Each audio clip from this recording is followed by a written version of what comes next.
Hey guys, tonight we're drifting back to a world of soda fountains, front porch swings, and the kind of romance that unfolded slowly, carefully, like a flower opening petal by petal in the warm afternoon sun.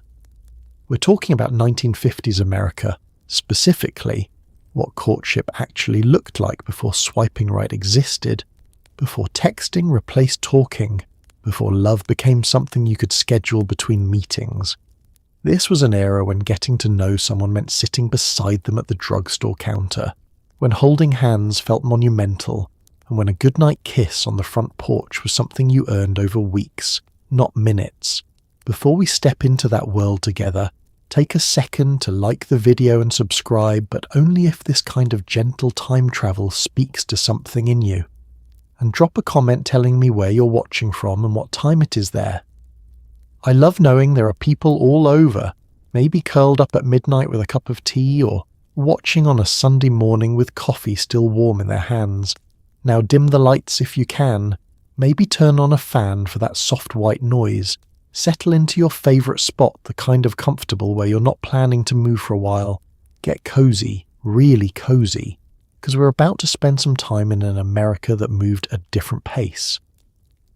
Have you ever wondered what it actually felt like to court someone in 1955? How did you meet someone without apps, without DMs, without carefully curated online profiles? Where did young couples go on dates when dinner and a movie cost less than $5? What did it feel like to wait by the telephone hoping it would ring? How did you know if someone liked you when there were no read receipts, no likes, no digital breadcrumbs to follow? What were the rules, spoken and unspoken, that guided every interaction? And how did people fall in love when everything moved so much slower? When patience wasn't just a virtue, but a requirement? Well, congratulations. It is 1954. The evening air is warm and carries the scent of honeysuckle. Somewhere down the street, a radio plays softly through an open window.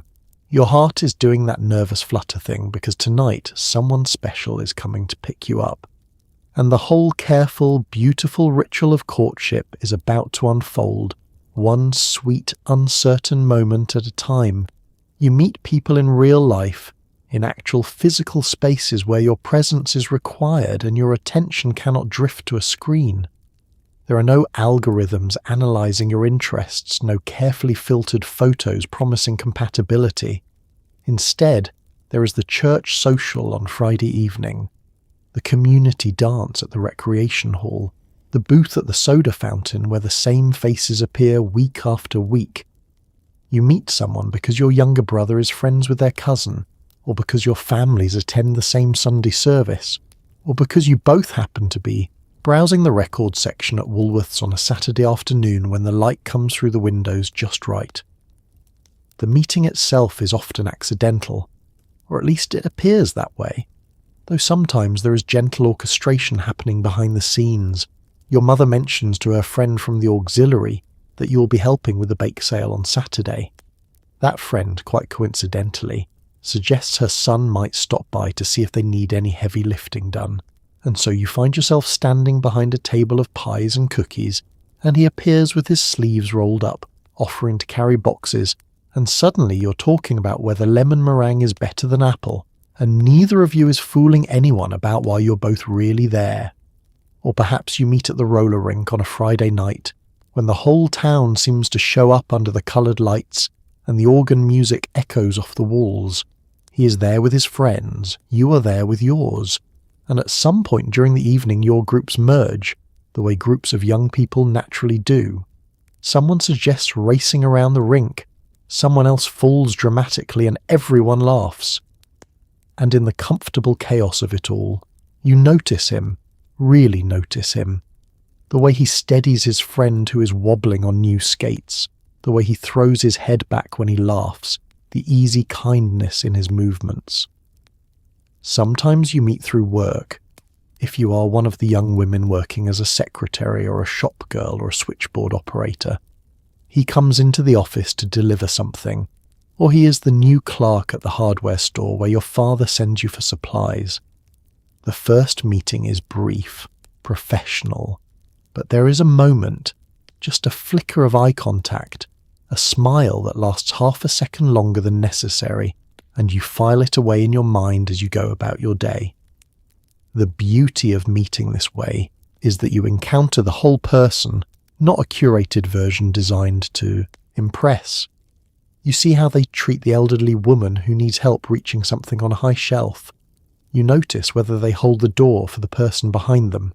You observe how they speak to their friends, to strangers, to the waitress refilling their water glass. Character reveals itself in 1,000 small gestures, and you are there to witness it, to collect these tiny pieces of information that help you decide whether this person is worth your time, your attention, your carefully guarded heart.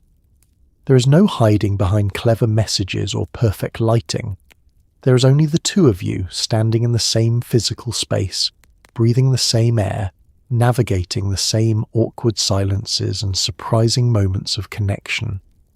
And somehow, despite the lack of technology to facilitate it, despite the absence of any system telling you that you are compatible, people find each other.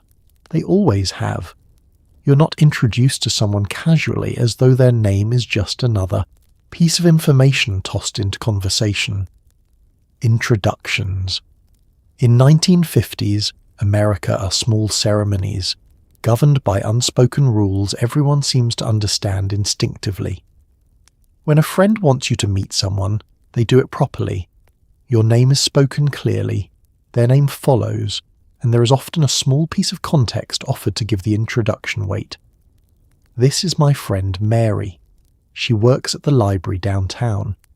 The handshake is firm but not aggressive. The eye contact is polite but not lingering, and in that brief exchange you are being measured, assessed, welcomed into the social fabric with care. The order of introduction matters. A man is always introduced to a woman, never the other way around. Younger people are introduced to older people. Someone of lower social standing is introduced to someone of higher standing, though this particular rule is applied with enough subtlety that most people do not consciously think about it. Your friend acts as a bridge, offering just enough information to spark conversation without overwhelming either party. She plays piano beautifully. He just got back from 2 years in the service. These small details are gifts, conversation starters carefully chosen to help you find common ground. After the introduction, there is a moment of polite small talk, a grace period where both of you are expected to demonstrate your social competence. You ask polite questions, you offer appropriate responses, you smile at the right moments. This is not superficial. This is the social contract being honoured, proof that you were raised properly, that you understand how to conduct yourself in the presence of others. Your friend watches this exchange with quiet satisfaction, pleased to have brought two good people together. If the introduction happens at someone's home, the hostess might offer refreshments, creating a natural reason for you to sit down together, to extend the conversation beyond the initial pleasantries. If it happens at church, someone might suggest that the young people should all go out for ice cream after the service, a group outing where you can talk more freely without the formality of the initial meeting hanging over you. What makes these introductions so powerful is that they come with built-in credibility. Your friend is vouching for this person by introducing them to you. They're saying, without saying it directly, that this person is worth knowing, that they are decent and trustworthy and likely to treat you well. In a world without background checks or online profiles to scroll through, this social vetting system is how people navigate the complexities of meeting strangers. You trust your friend's judgment, your friend trusts theirs. And through this web of connections, communities knit themselves together, one careful introduction at a time. You remember these introductions years later, the exact place you were standing, what you were wearing, the quality of light in the room.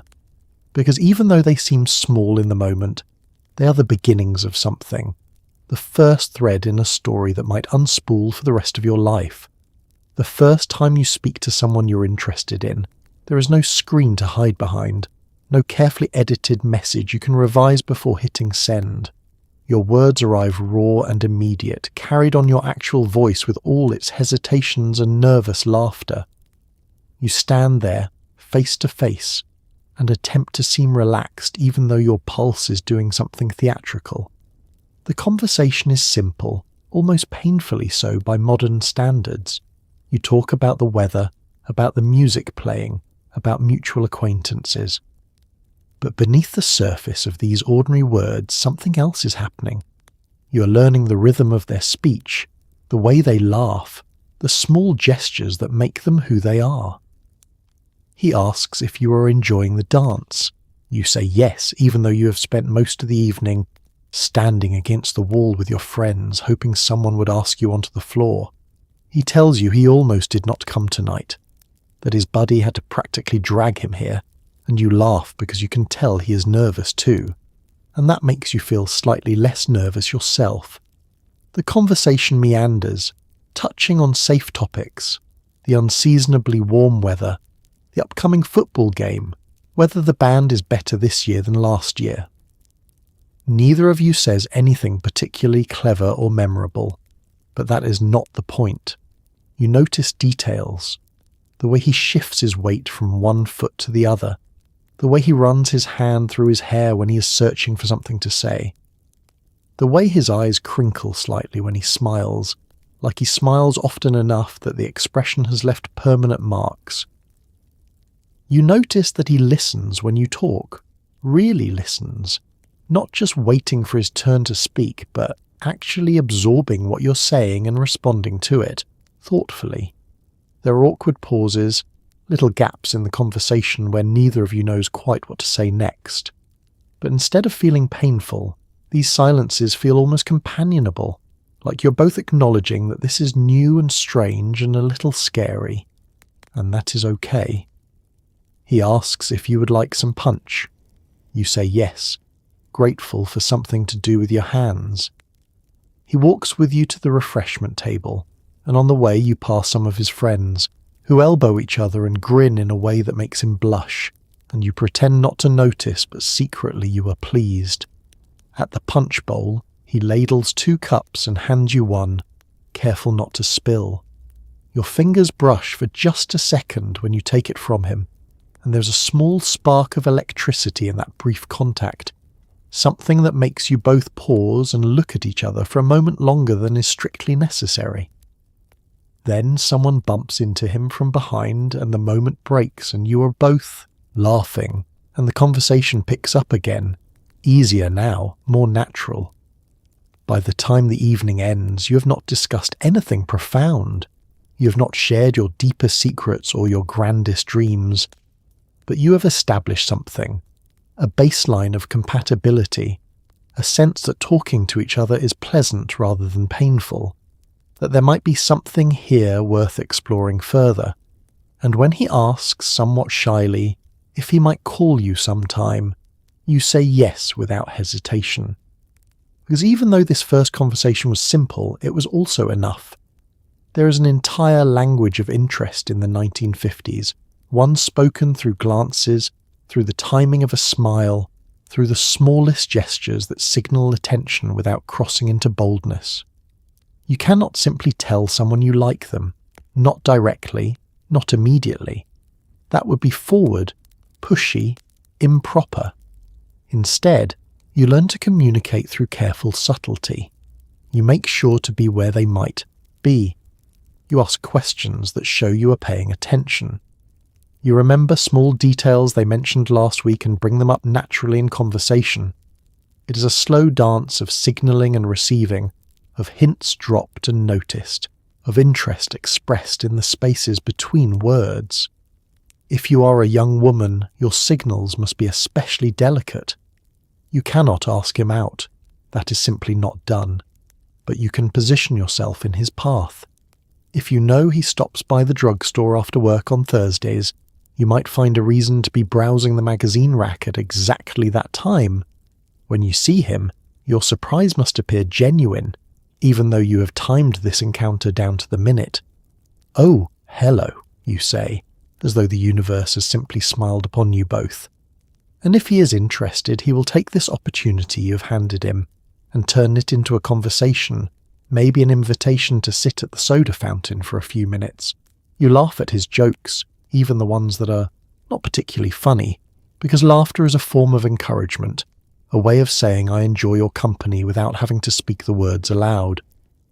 You lean in slightly when he talks, showing that you are engaged, interested, present. You remember things. If he mentioned that his mother makes excellent apple pie, you ask about it the next time you see him. If he said he likes a particular radio program, you make sure to listen to it so you have something to discuss.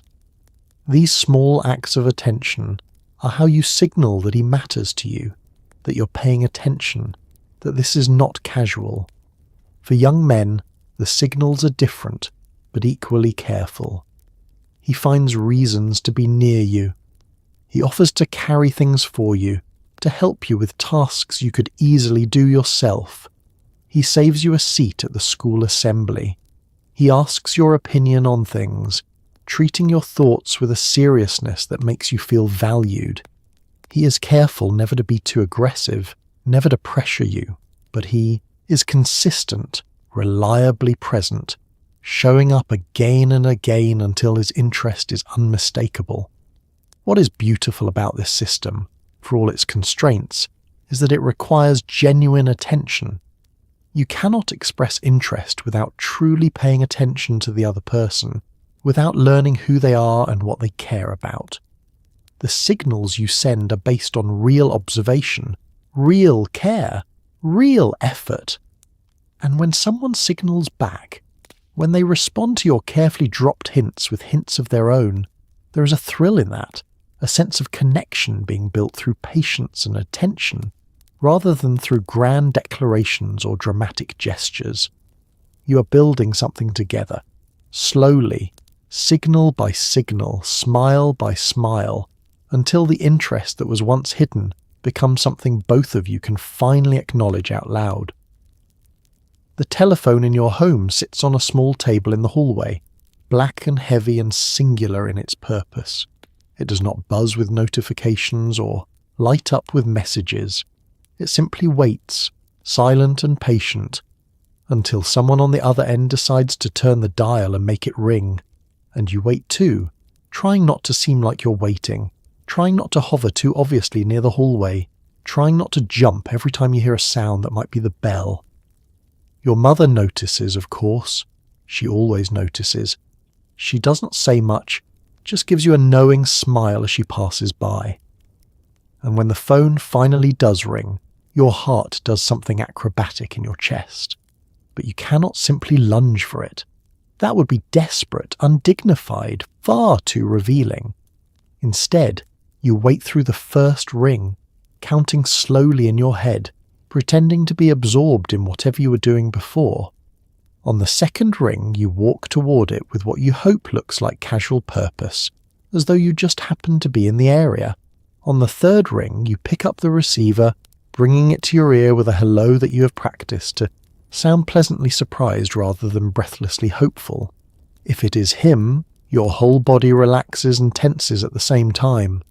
His voice comes through the line, slightly tinny from the distance, and you lean against the wall, the cord stretching across the hallway, your finger absently twisting it while you talk. The conversation is not particularly long. Long-distance calls cost money, and even local calls are not something to waste.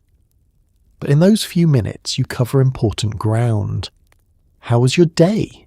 Did you finish that test you were worried about? Would you like to go to the movies on Saturday? If it is not him, if it is your girlfriend wanting to chat or your aunt checking in with your mother, you try not to let your disappointment show in your voice. You hand the phone off and return to what you were doing, the waiting resuming, the hope dampening but not extinguishing entirely. Maybe he will call later. Maybe he is waiting until after dinner. Maybe he is working up his courage right now, staring at his own telephone, rehearsing what he wants to say.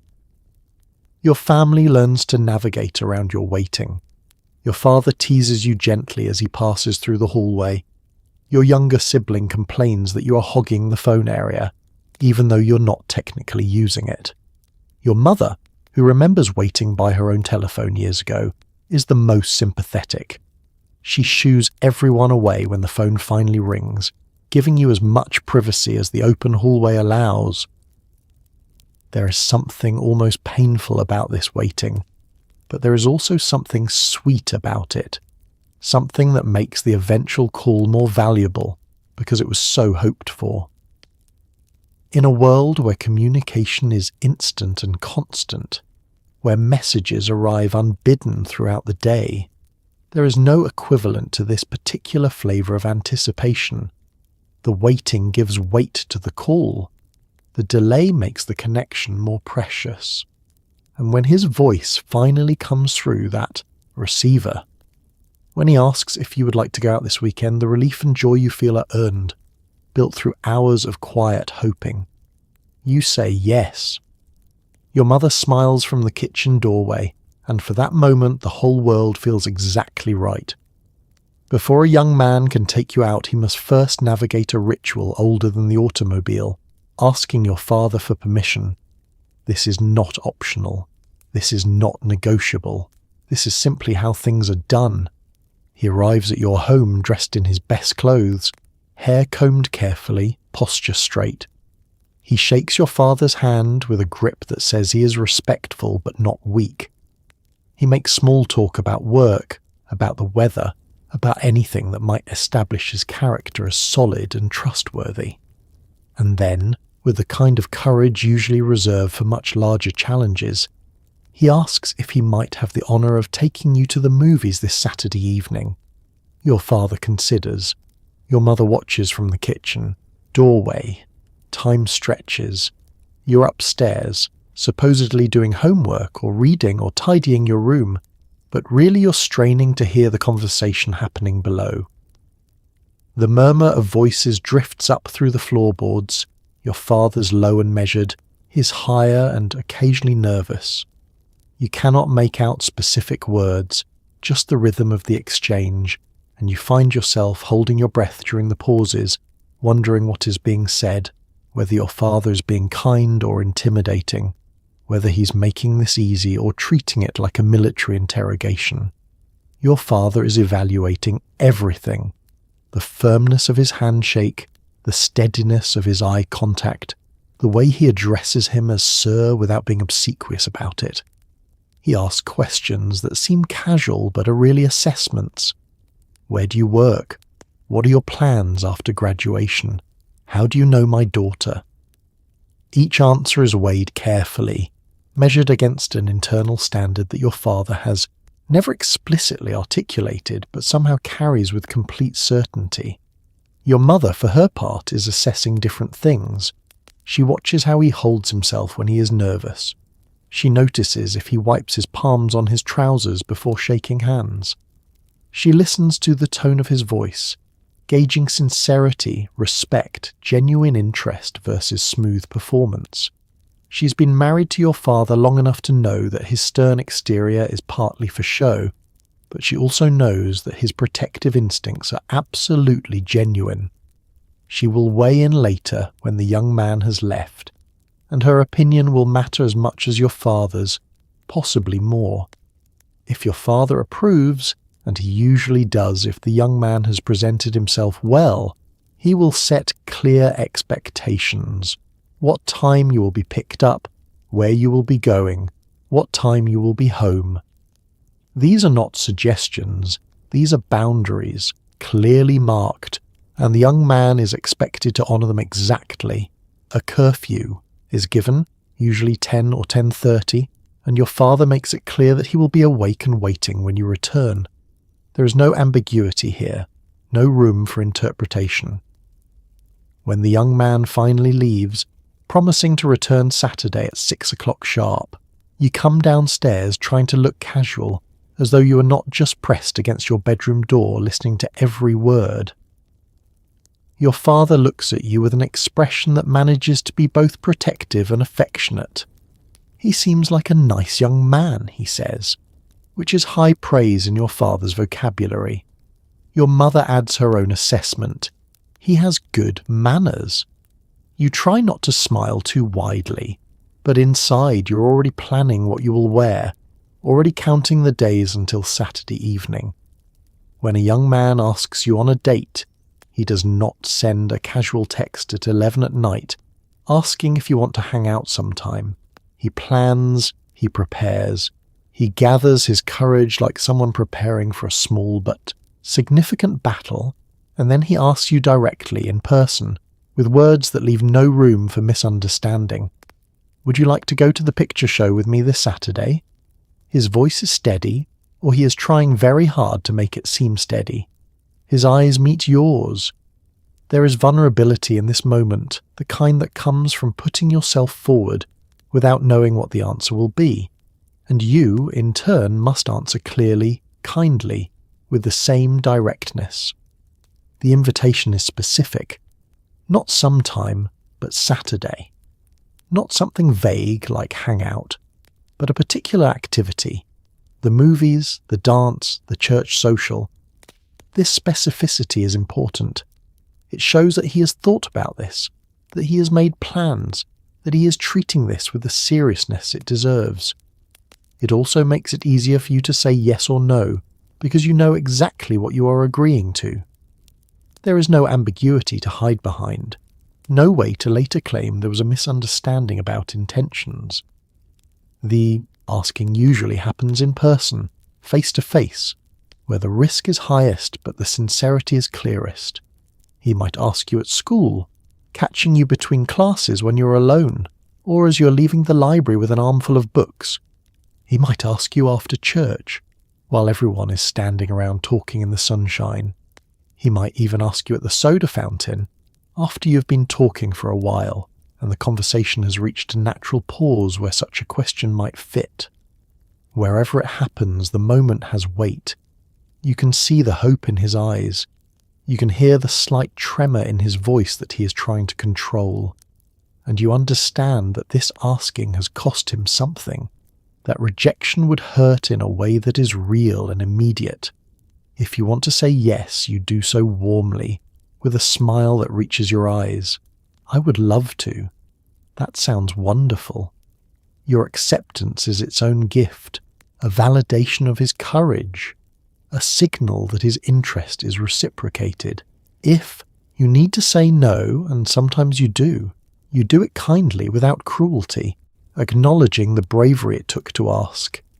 Thank you for asking, but I cannot this Saturday. Perhaps you offer a reason, perhaps you do not, but you are gentle because you understand what it feels like to be vulnerable. Sometimes, if you're interested but genuinely cannot make the specific date he suggested, you offer an alternative. I have a family obligation on Saturday, but I am free next weekend if you would still like to go.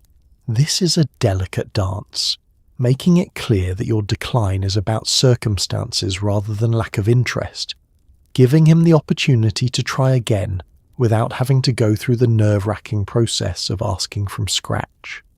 What makes this system work, despite its risks and potential for awkwardness, is that it forces honesty. There is no hiding behind digital distance, no leaving someone on read, no pretending you did not see the message. You are standing right there, two human beings navigating the vulnerable territory of connection, and whatever happens, it happens clearly, definitively, with dignity on both sides. And when a yes is given, it is real and immediate and full of promise, the beginning of something that both of you have chosen openly, bravely, together.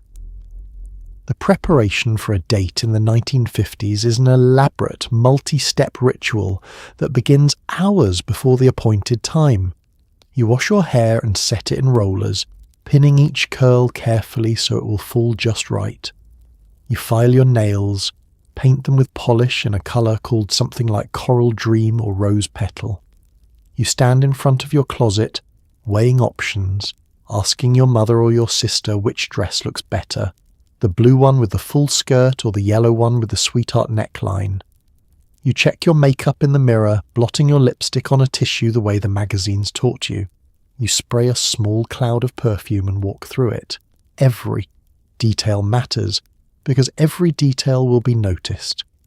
Your mother supervises this preparation with a mixture of nostalgia and practical wisdom. She remembers her own first dates, the same nervous excitement, the same careful attention to appearance. She helps you zip the back of your dress, fastening the tiny hooks at the top that your fingers cannot quite reach. She adjusts the collar so it sits properly, smooth and neat. She looks at you with an expression that makes your throat tighten slightly, because in her eyes you can see that she's proud of the young woman you're becoming. Your sister, if you have one, offers commentary that swings between helpful and maddening. She tells you the blue dress makes your eyes look brighter. She also tells you that your hair is doing something weird on the left side.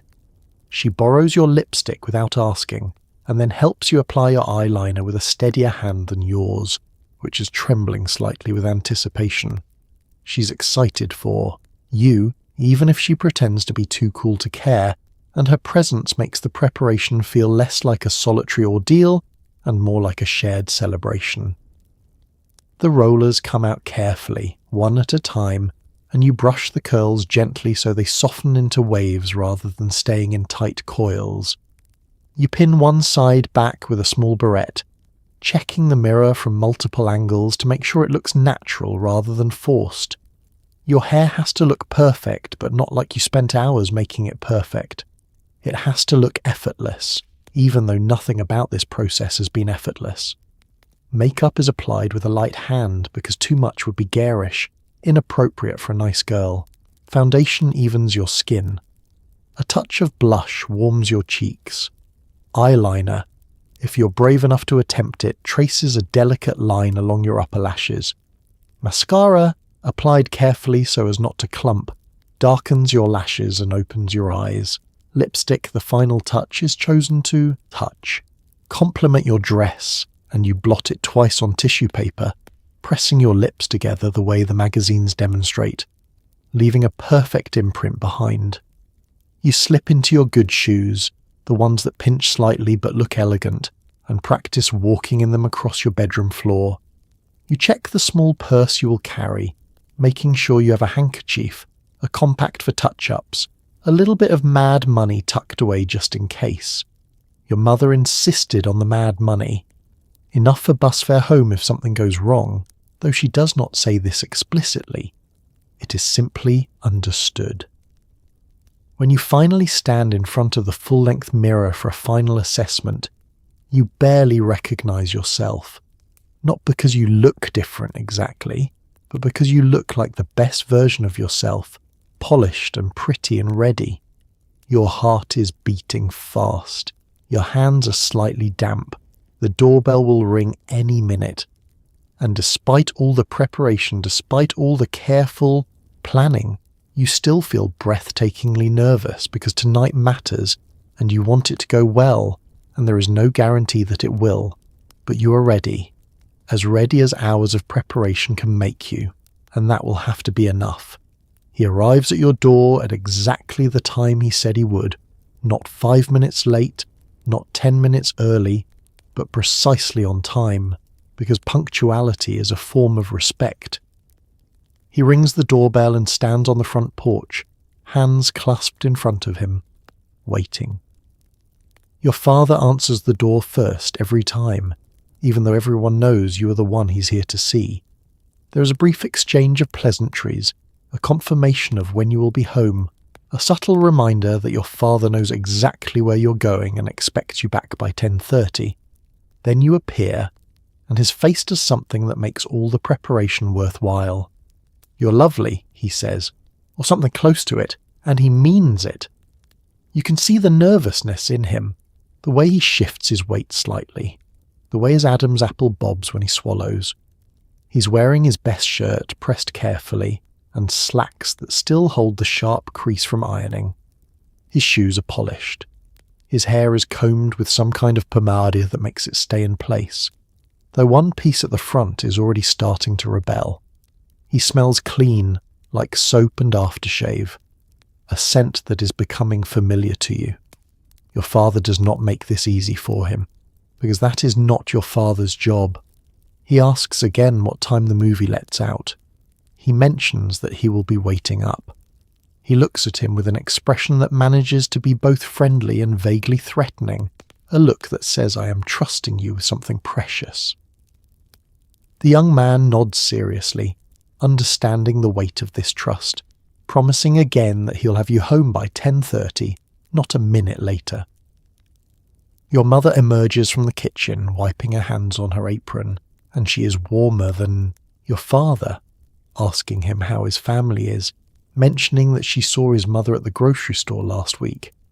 This small talk is a kindness, a way of easing the tension, of reminding everyone that this is a happy occasion, not an interrogation. She looks at you and smiles, adjusting a strand of your hair that has fallen forward, and there is so much love in that small gesture that you have to look away for a moment. Finally, after what feels like an eternity but is probably only 2 or 3 minutes, you're allowed to leave. He offers you his arm as you step off the porch, a gesture that feels old-fashioned and sweet, and you take it, your hand resting lightly in the crook of his elbow. The evening air is warm, soft, perfect.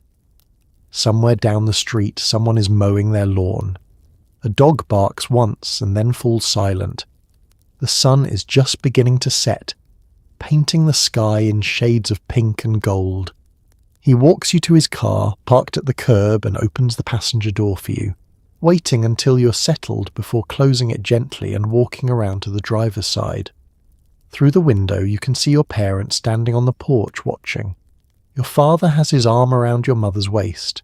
They're not smiling exactly, but they look content, satisfied that they have raised you properly and that you are in good hands, at least for the evening. As he starts the car and pulls away from the curb, you feel a rush of freedom mixed with a flutter of nerves. This is it. The preparation is over. The waiting is over. The date has begun. And for the next few hours, it is just the two of you, navigating the careful, thrilling territory of courtship, with the whole warm evening spread out before you like a promise. Touch in the 1950s is a language spoken in whispers, in careful increments, in gestures so small they might seem almost invisible by modern standards. On a first date, he might offer you his arm as you walk, a formal, old-fashioned gesture that feels both protective and respectful. If he is bold, he might place his hand lightly on the small of your back as you enter the movie theatre. But that is all. Holding hands comes later, after several dates, and even then it feels significant, like crossing a threshold.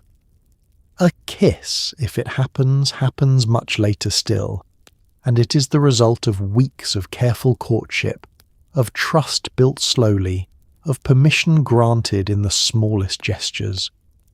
The rules around touch are never written down, never explicitly taught, but everyone understands them with the kind of instinctive certainty that comes from growing up in a particular culture at a particular time. You know that a young man should not put his arm around you in public unless you are going steady. You know that sitting too close in the movie theatre, your bodies pressed together from shoulder to knee, would be considered fresh, too forward, a sign that you do not respect yourself or the courtship process. So you sit with a careful inch or two of space between you, close enough to feel his presence, but not so close that anyone could gossip. When he offers his arm, you take it with a lightness that signals gratitude without possessiveness. Your hand rests in the crook of his elbow, fingers barely curled, and you walk beside him at a measured pace. This small connection is enough to send warmth through you, enough to make you acutely aware of every step, every slight pressure change as you navigate uneven sidewalk or step off a curb. It is intimate in its restraint, this limited touch, because it requires both of you to be patient, to accept that connection will build slowly over time. In the movie theatre, after you've been dating for a few weeks, he might reach for your hand in the darkness. This is a bold move, one he has likely been working up the courage to make for the entire first half of the film. His palm is slightly damp with nervousness. His fingers are tentative as they find yours, giving you every opportunity to pull away if you want to. But if you let your hand stay in his, if you curl your fingers gently around his in response, he will hold on with a mixture of relief and wonder, and for the rest of the movie neither of you will pay much attention to the screen. The progression of touch follows an unspoken timeline. Arm in arm comes first, within the first few dates. Hand-holding comes after a few weeks, when it is clear that you are both serious about this courtship. His arm around your shoulders comes only when you're going steady, and even then only in certain contexts, at the movies, in his car, at the drive-in. Each escalation is a negotiation, a question asked through gesture and answered through acceptance or gentle withdrawal. A kiss is the ultimate threshold, one that is not crossed lightly or quickly. It might be weeks or even months before he attempts it, and when he finally does, it will be tentative, respectful, asking for permission even as it happens. He will walk you to your door at the end of an evening, and in the yellow glow of the porch light, with your parents inside pretending not to watch through the curtains, he will lean toward you slowly, giving you time to turn away if you want to. And if you do not turn away, if you tilt your face up slightly in invitation, the kiss will be brief, soft, almost reverent, the seal on a promise that something real is beginning between you. What makes this system beautiful, despite its restrictions, is that every small touch carries enormous weight. A hand held is not casual, it is meaningful. A kiss is not just physical, it is emotional, a milestone that marks a deepening of trust and commitment. And because touch is rationed so carefully, because it comes so slowly, each new permission granted feels precious, earned, the result of patience and genuine connection rather than simple physical attraction. In a world that moves faster now, where physical intimacy often precedes emotional intimacy, there is something worth remembering about a time when touch was a language of respect, when waiting made the eventual connection sweeter, when the journey toward intimacy was as important as the destination. Going steady is not the same as dating. Dating is casual, exploratory, something you do with different people to see who fits. Going steady is a declaration, a commitment, a shift into something more serious. When a boy asks if you will go steady with him, he is asking for exclusivity, for the right to be the only one who takes you out, the only one who calls, the only one who matters in that particular way. And if you say yes, he gives you something to mark the occasion. His class ring, worn on a chain around your neck, or his Letterman jacket, heavy and warm and smelling faintly of gymnasium and aftershave. You wear these things proudly, because they signal to the world that you're spoken for. The ring hangs against your collarbone, too large for your fingers, wrapped in yarn or angora so it fits the chain properly. You touch it throughout the day without thinking, a small unconscious gesture that has become habit. In class, you spin it absently while taking notes. At lunch, your girlfriends admire it, asking to see it up close, weighing it in their palms like it is a precious artifact. And in a way, it is. This ring represents something real, his willingness to commit, your acceptance of that commitment, the understanding between you that this courtship has moved beyond casual into something with weight and intention. His Letterman jacket is even more visible, a public declaration that cannot be missed. You wear it to school, to football games, to the drugstore on Saturday afternoons. It is too big for you, the sleeves hanging past your fingertips, the shoulders drooping slightly, but that is part of the appeal. It smells like him, like the leather of the sleeves mixed with his cologne and the faint mustiness of the locker room. When you wear it, you feel wrapped in his presence even when he is not beside you. Other boys know not to ask you out. Other girls know that you're no longer available. The jacket is a banner, a flag planted, a line drawn. Going steady comes with expectations on both sides. He is expected to call you regularly, to make plans for the weekend, to walk you to class when schedules allow, You're expected to be available for him, to turn down other invitations, to make him a priority. There is an understanding that you will sit together at lunch, that you will save dances for each other, that you will attend school events as a couple. This is not oppressive, it is comforting. The uncertainty of dating is replaced by the security of knowing exactly where you stand. Your parents have opinions about going steady. Your mother is pleased if she likes him, cautiously supportive if she's still making up her mind. Your father is more reserved, reminding you that you're still young, that there is no need to rush into anything too serious. But even he cannot deny that the boy treats you well, that he is respectful and responsible, that going steady in high school is not the same as getting engaged, though everyone knows that sometimes one leads to the other. There is a sweetness to this arrangement, a sense of belonging that feels precious during the uncertain years of adolescence. You have someone who chooses you consistently every day, someone who saves you a seat, who walks you home, who calls just to hear your voice. And in return you offer the same loyalty, the same consistent presence. It is young love, yes, but it is also real love, built on the foundation of steady, daily choosing. When you look down at the ring hanging around your neck, catching the light as you move, you feel a quiet joy. Not because you are owned, but because you are chosen, and that makes all the difference.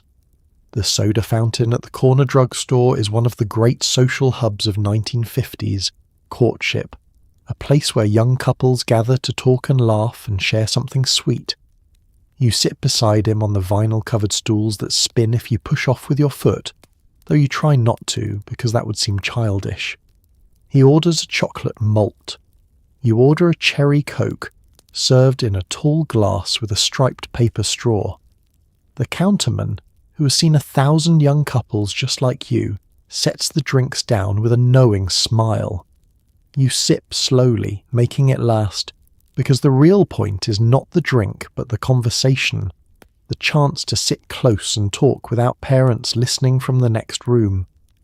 The drugstore smells like a particular combination of things that you will remember for the rest of your life. Vanilla syrup, coffee brewing, the faint medicinal scent from the pharmacy in the back, and something else.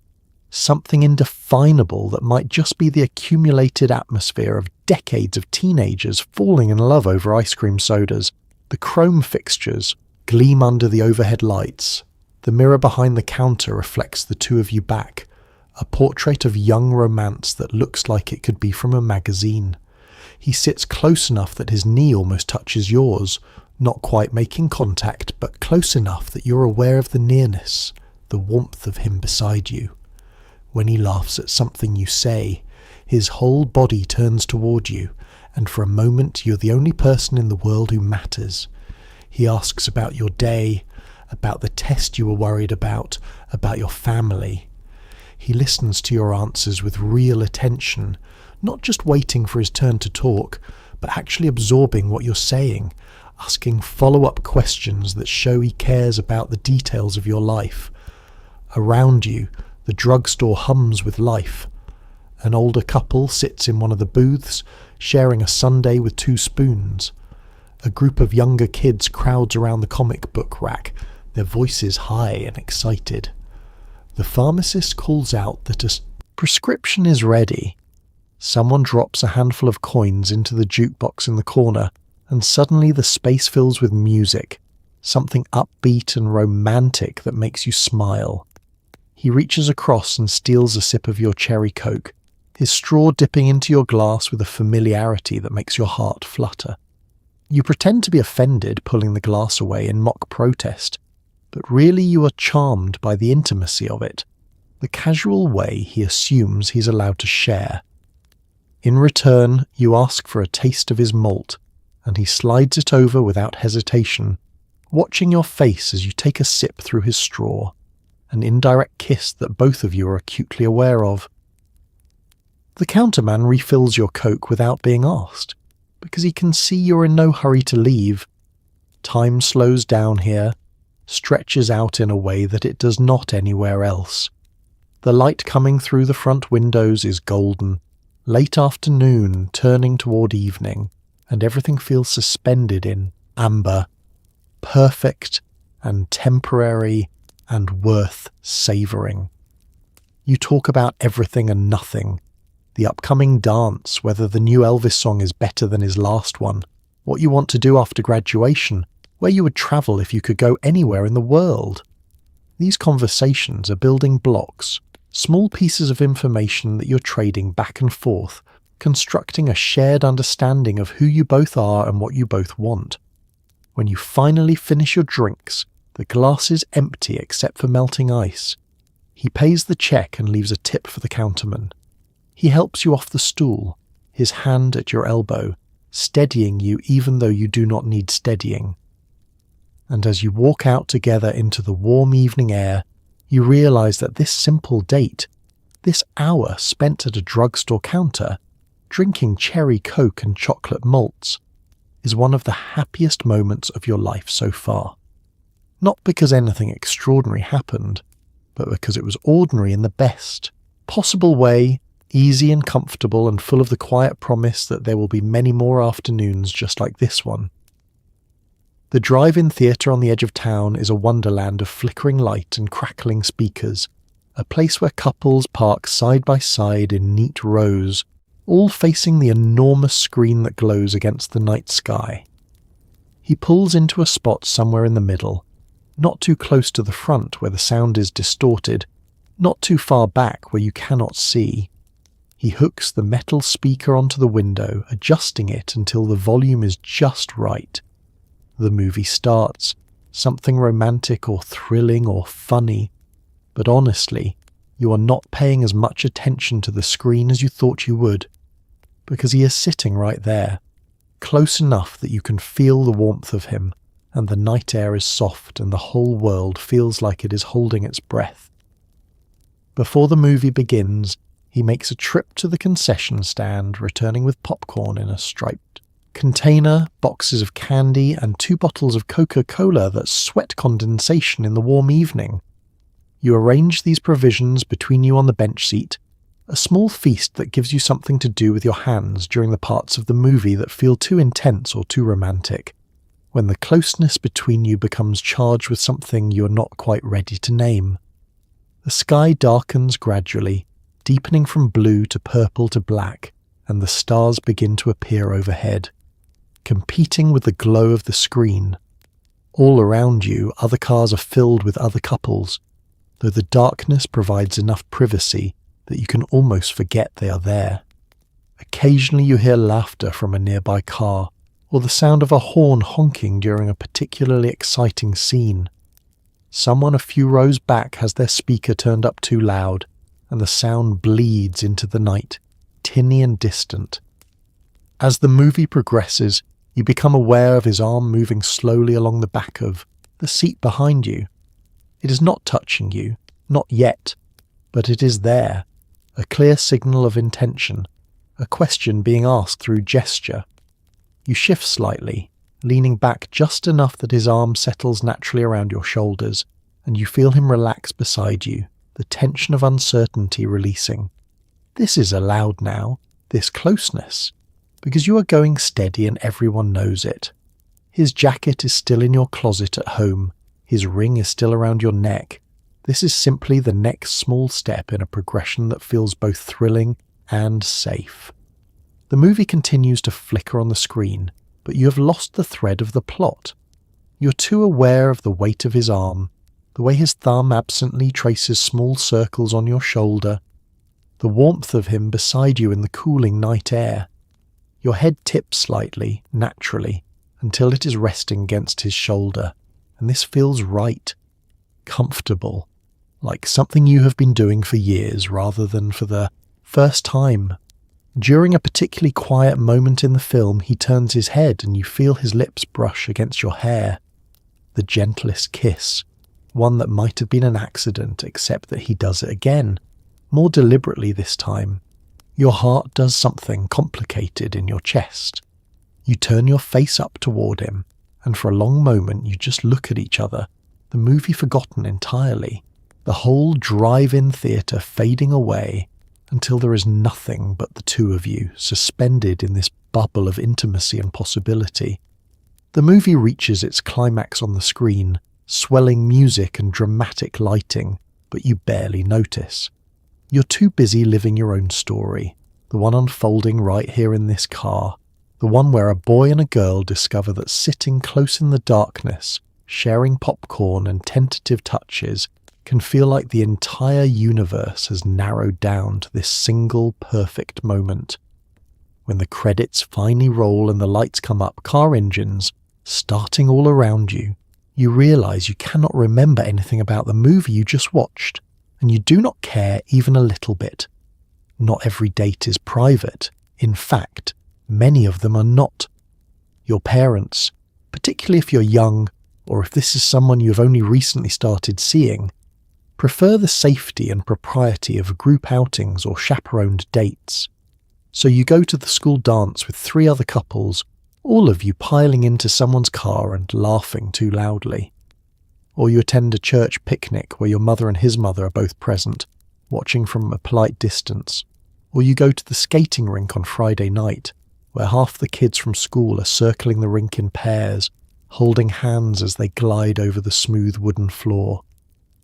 It is less romantic in some ways, but there is a sweetness to it too, a sense of community, of being surrounded by people who know you and wish you well.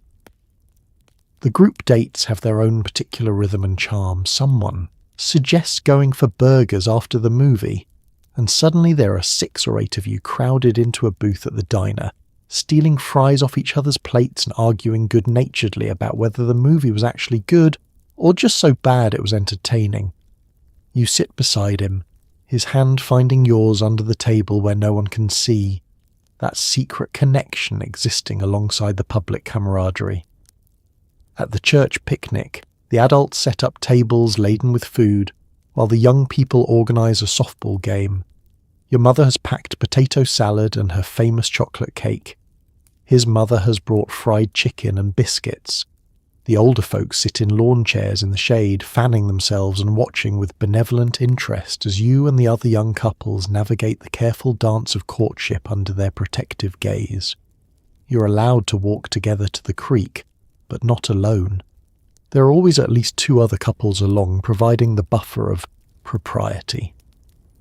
The skating rink on Friday night is pure chaos and joy. The organ music pulses through the building, alternating between upbeat numbers that have everyone racing around the rink and slow songs that give couples an excuse to glide together, arms around each other's waist. The rental skates smell like leather and decades of use. The floor is smooth in some places and worryingly rough in others, requiring constant vigilance to avoid unexpected bumps. You hold his hand as you skate, finding a rhythm together, learning to move in sync, laughing when one of you stumbles and the other has to provide support. What you realise during these group outings is that courtship is not just about the 2 of you learning about each other.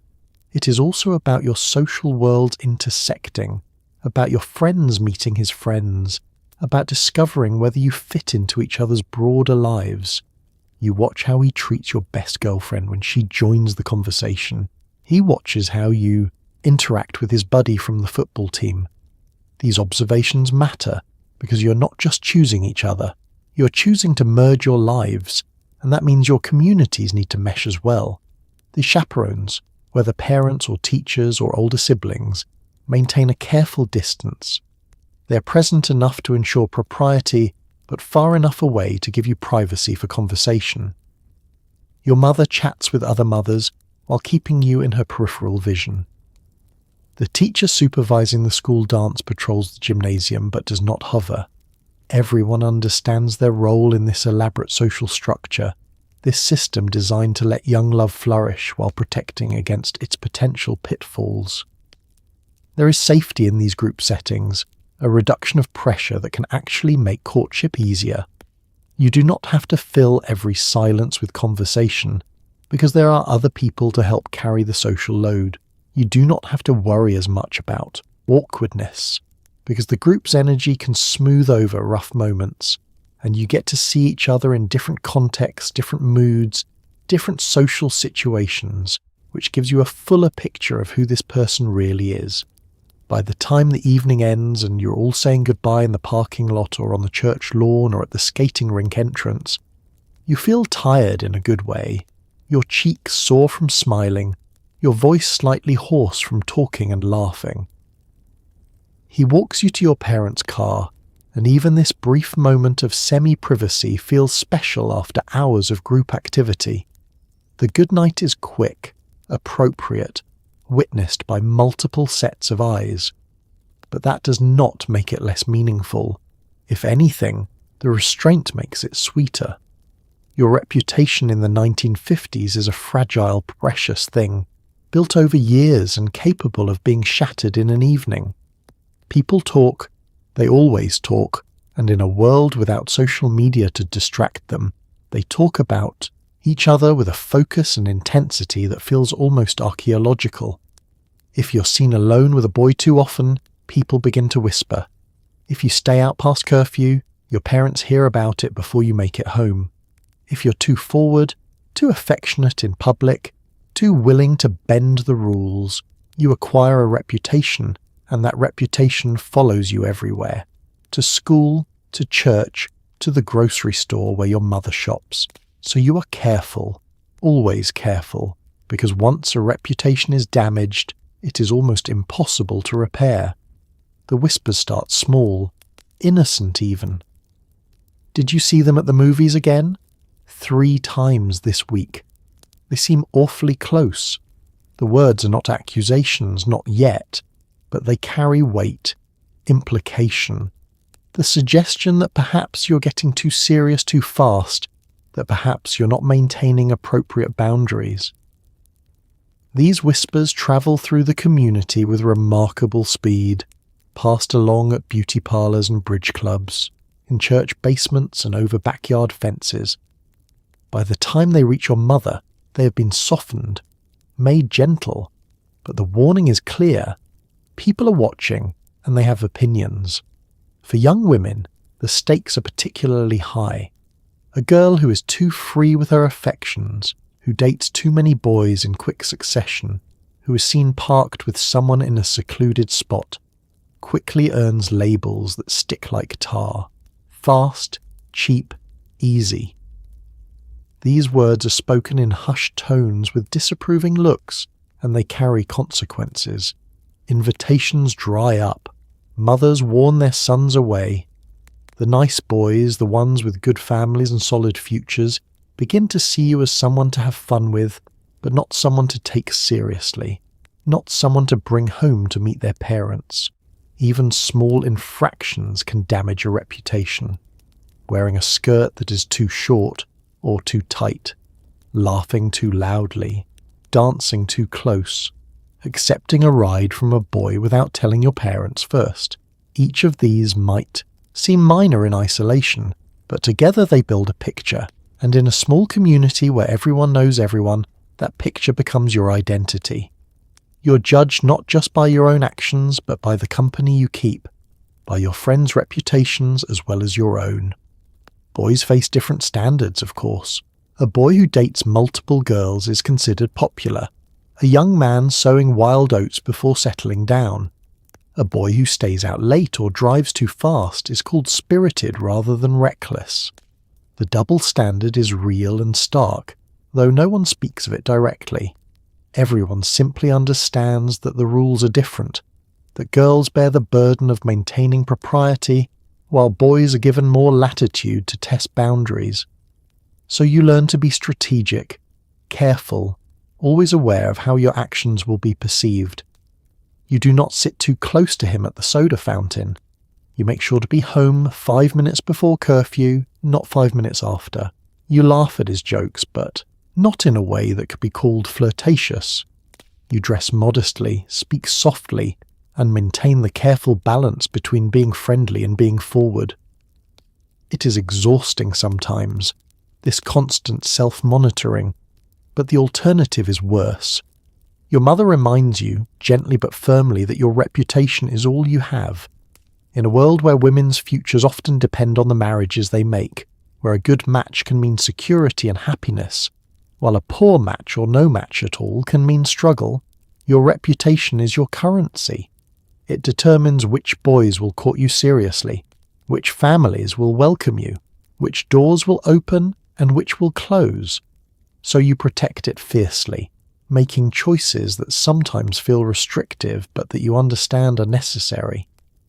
The irony is that in protecting your reputation, you're also protecting something real. Your own self-respect, your own boundaries, your own sense of who you are and who you want to be. The rules may be externally imposed, but they teach you to value yourself, to understand that you deserve to be treated with respect, that your worth is not determined by how many boys want to date you, but by the character you build and maintain. And so you walk carefully through these years, aware always of the eyes watching, the tongues wagging, the judgments being formed. You make mistakes, of course. Everyone does. But you learn from them, adjust your course, and keep moving forward, building brick by brick the reputation that will carry you into adulthood, into marriage, into the life you are slowly, carefully creating for yourself. One of the most significant steps in courtship is the Sunday afternoon visit, when your boyfriend is invited to your home for dinner with your family. This is not casual.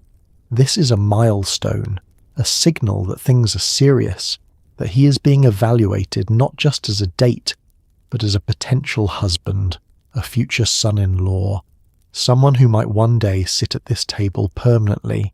He arrives nervous, dressed in his church clothes, holding a small bouquet for your mother.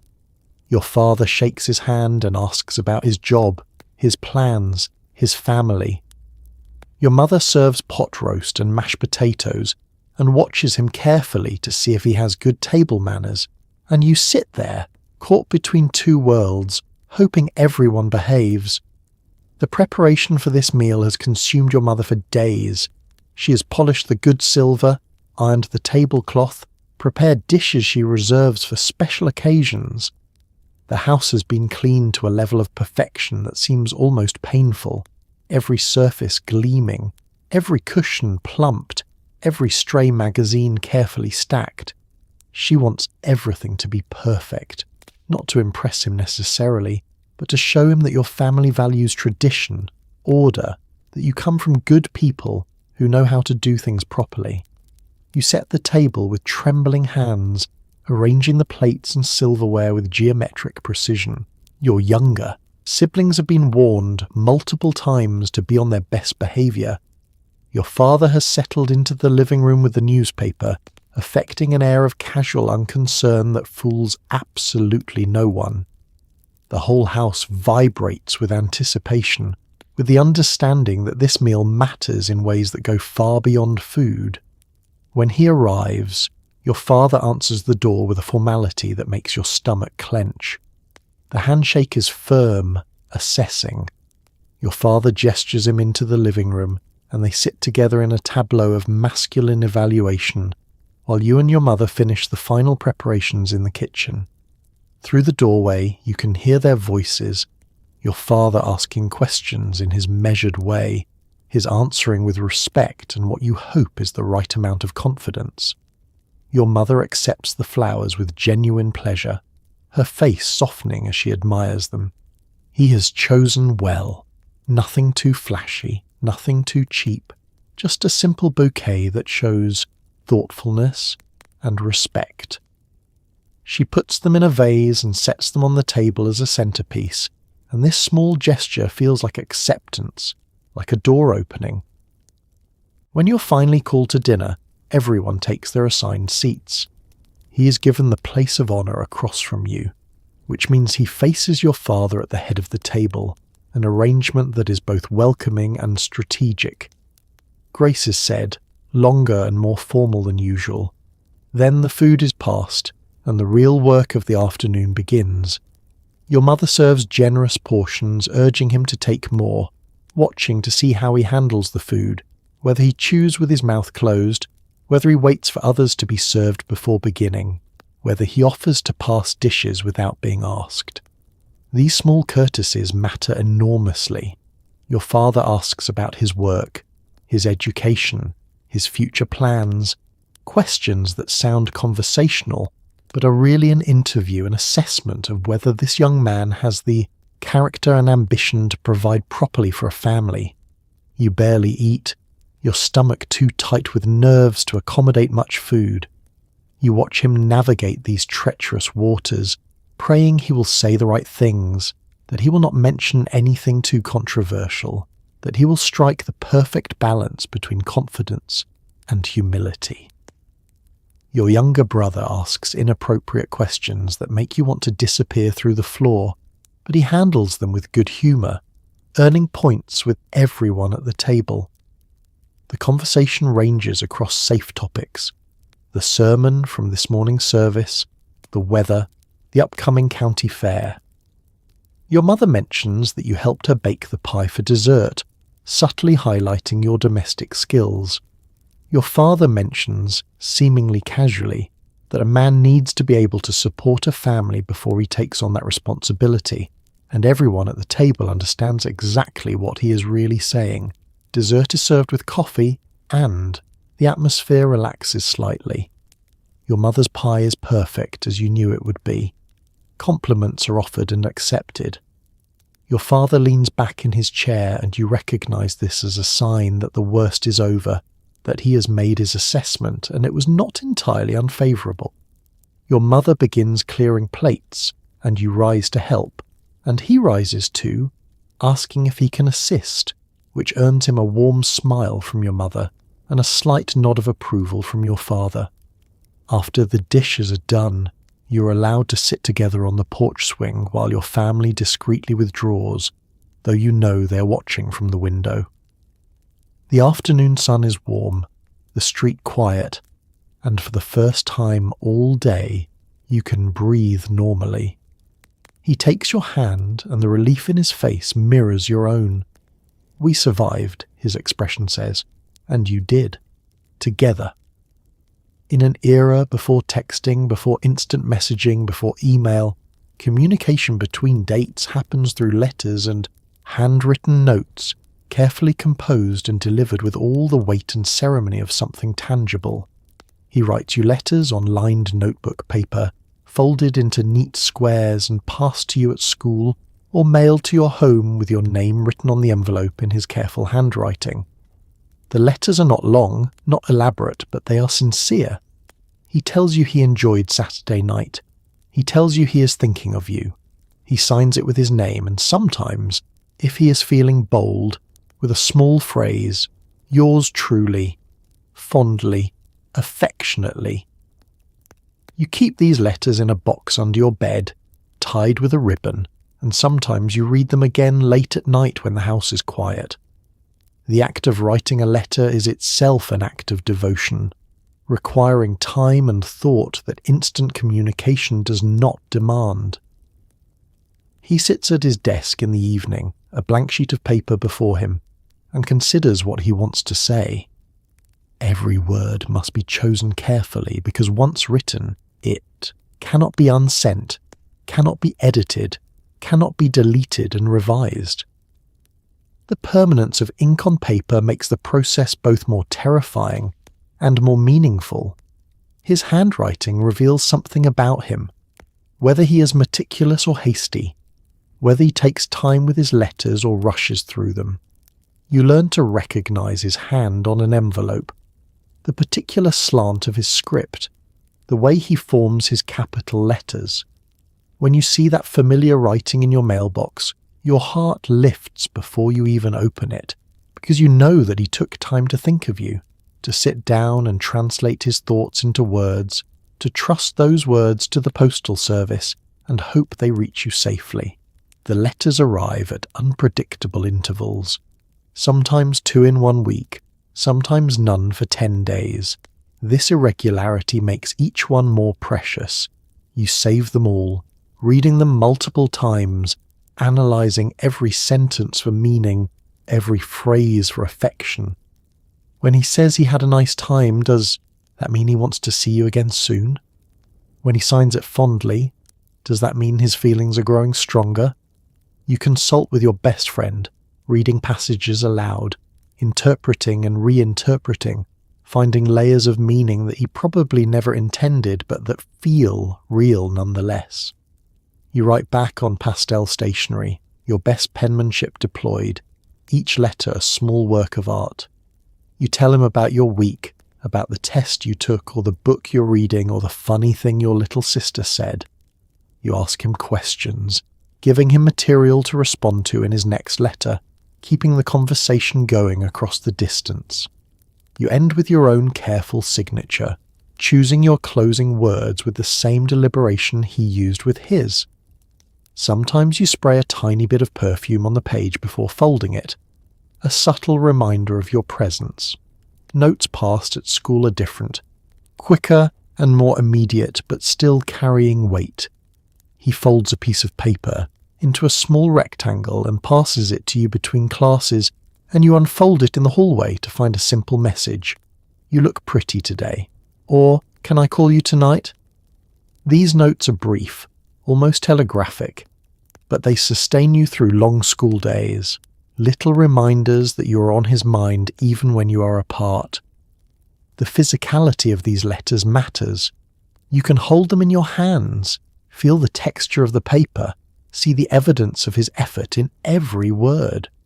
When you are feeling uncertain or lonely, you can take out the box from under your bed, untie the ribbon, and reread his words, drawing comfort from their solidity.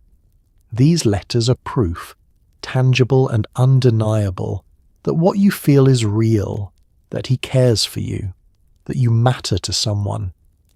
Years later, long after courtship has given way to marriage, after the immediate urgency of young love has settled into something deeper and steadier, you will still have these letters. They will yellow with age, the folds becoming fragile, the ink fading slightly. But the words will remain, a record of how it all began, of the careful, patient way you built something lasting out of handwritten notes and the faith that the other person would write back. The school gymnasium, transformed for the evening into something almost magical, is the setting for one of the great courtship rituals of the 1950s, the sock hop. You arrive in your bobby socks, shoes left at the door to protect the polished wooden floor, your skirt swirling as you walk. The decorations are modest but charming. Crepe paper streamers, balloons, a hand-painted banner welcoming everyone to the spring fling or the harvest dance, or whatever theme the student council chose. A record player in the corner pumps out the latest hits, and couples take to the floor, dancing close, but not too close, swaying to the music under the watchful eyes of chaperones stationed around the room. He asks you to dance, his hand extended, and you place your hand in his, and for 3 minutes the rest of the world disappears.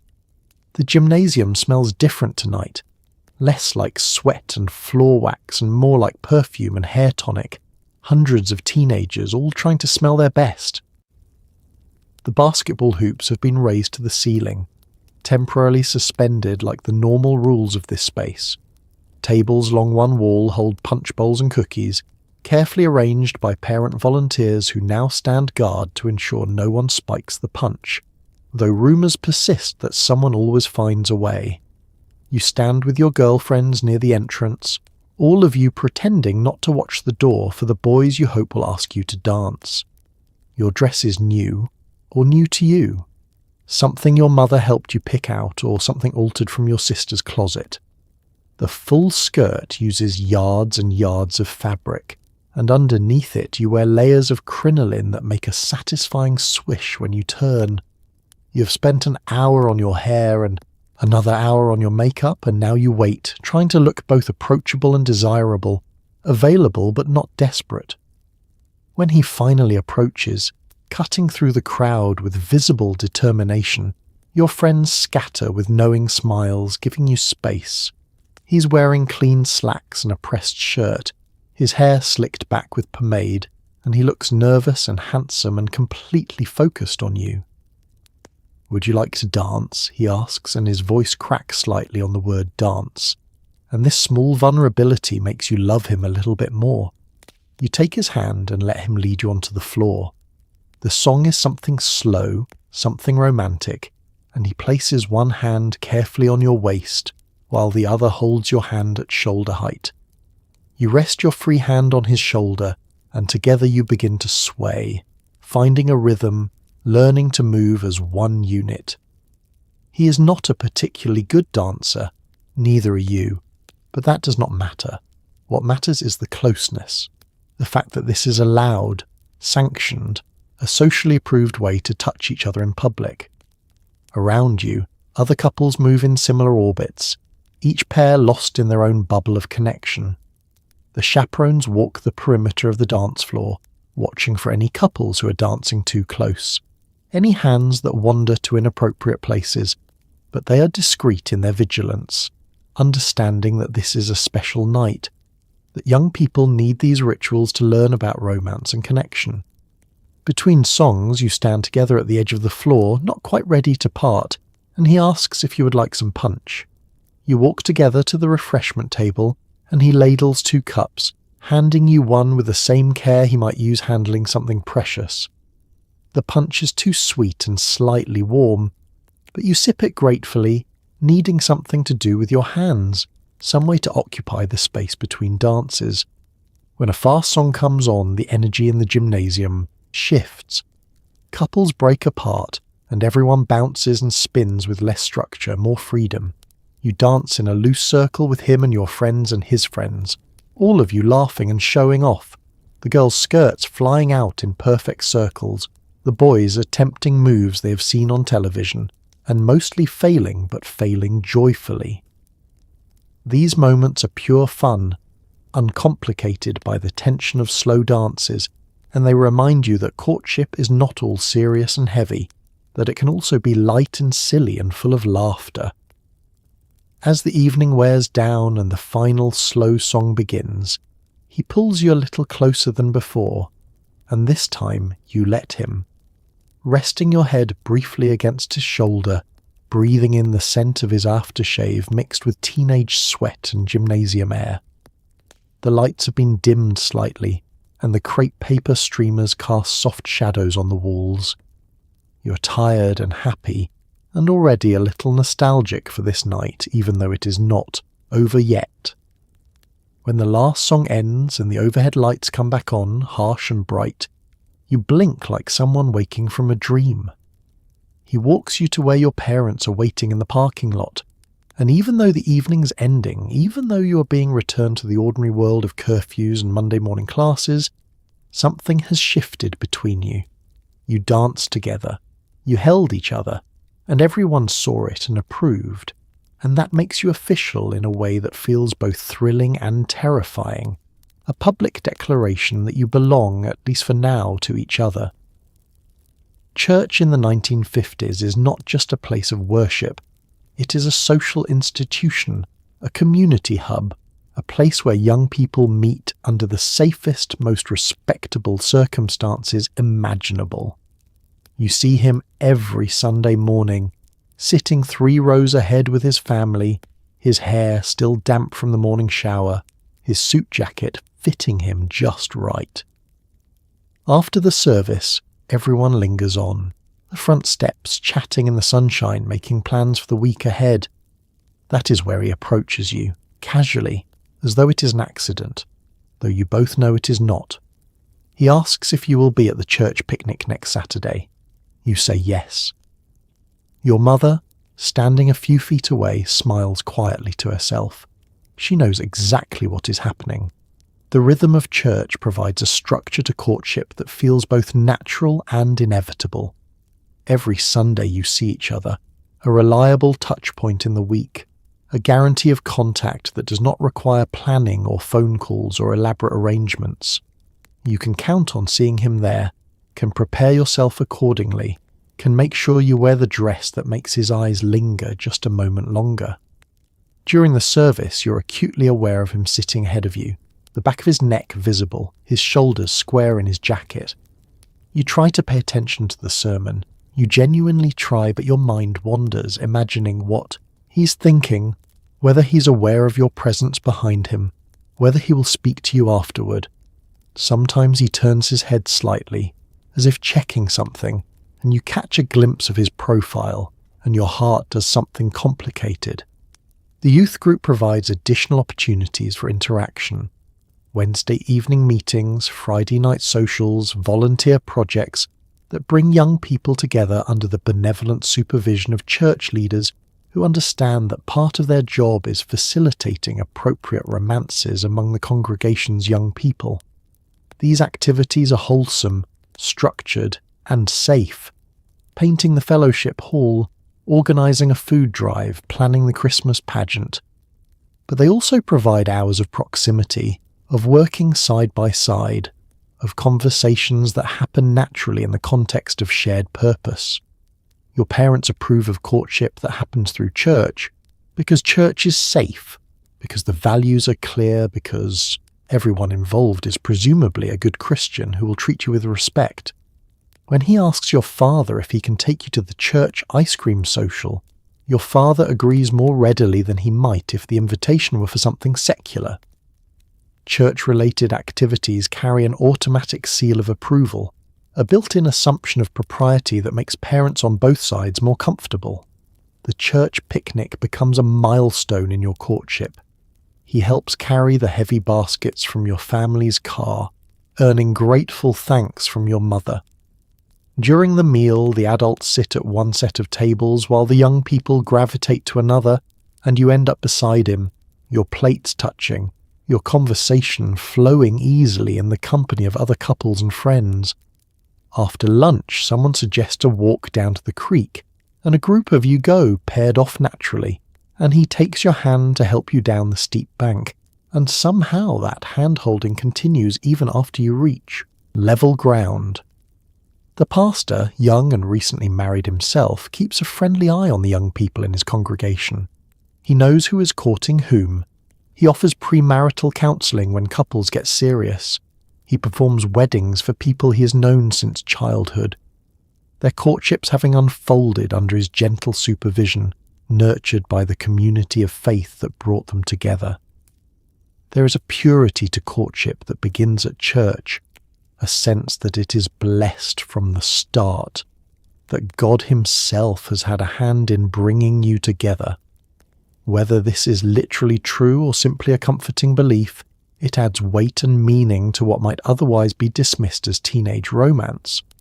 You're not just dating, you're being guided toward a partnership that has spiritual dimensions, that fits into a larger plan for your lives, and so every Sunday becomes an event, a chance to see him, to exchange glances during the offertory, to speak to him on the church steps afterward, to feel your communities intertwining, your families becoming familiar with each other, your futures beginning to knit together in ways that feel both ordained and earned.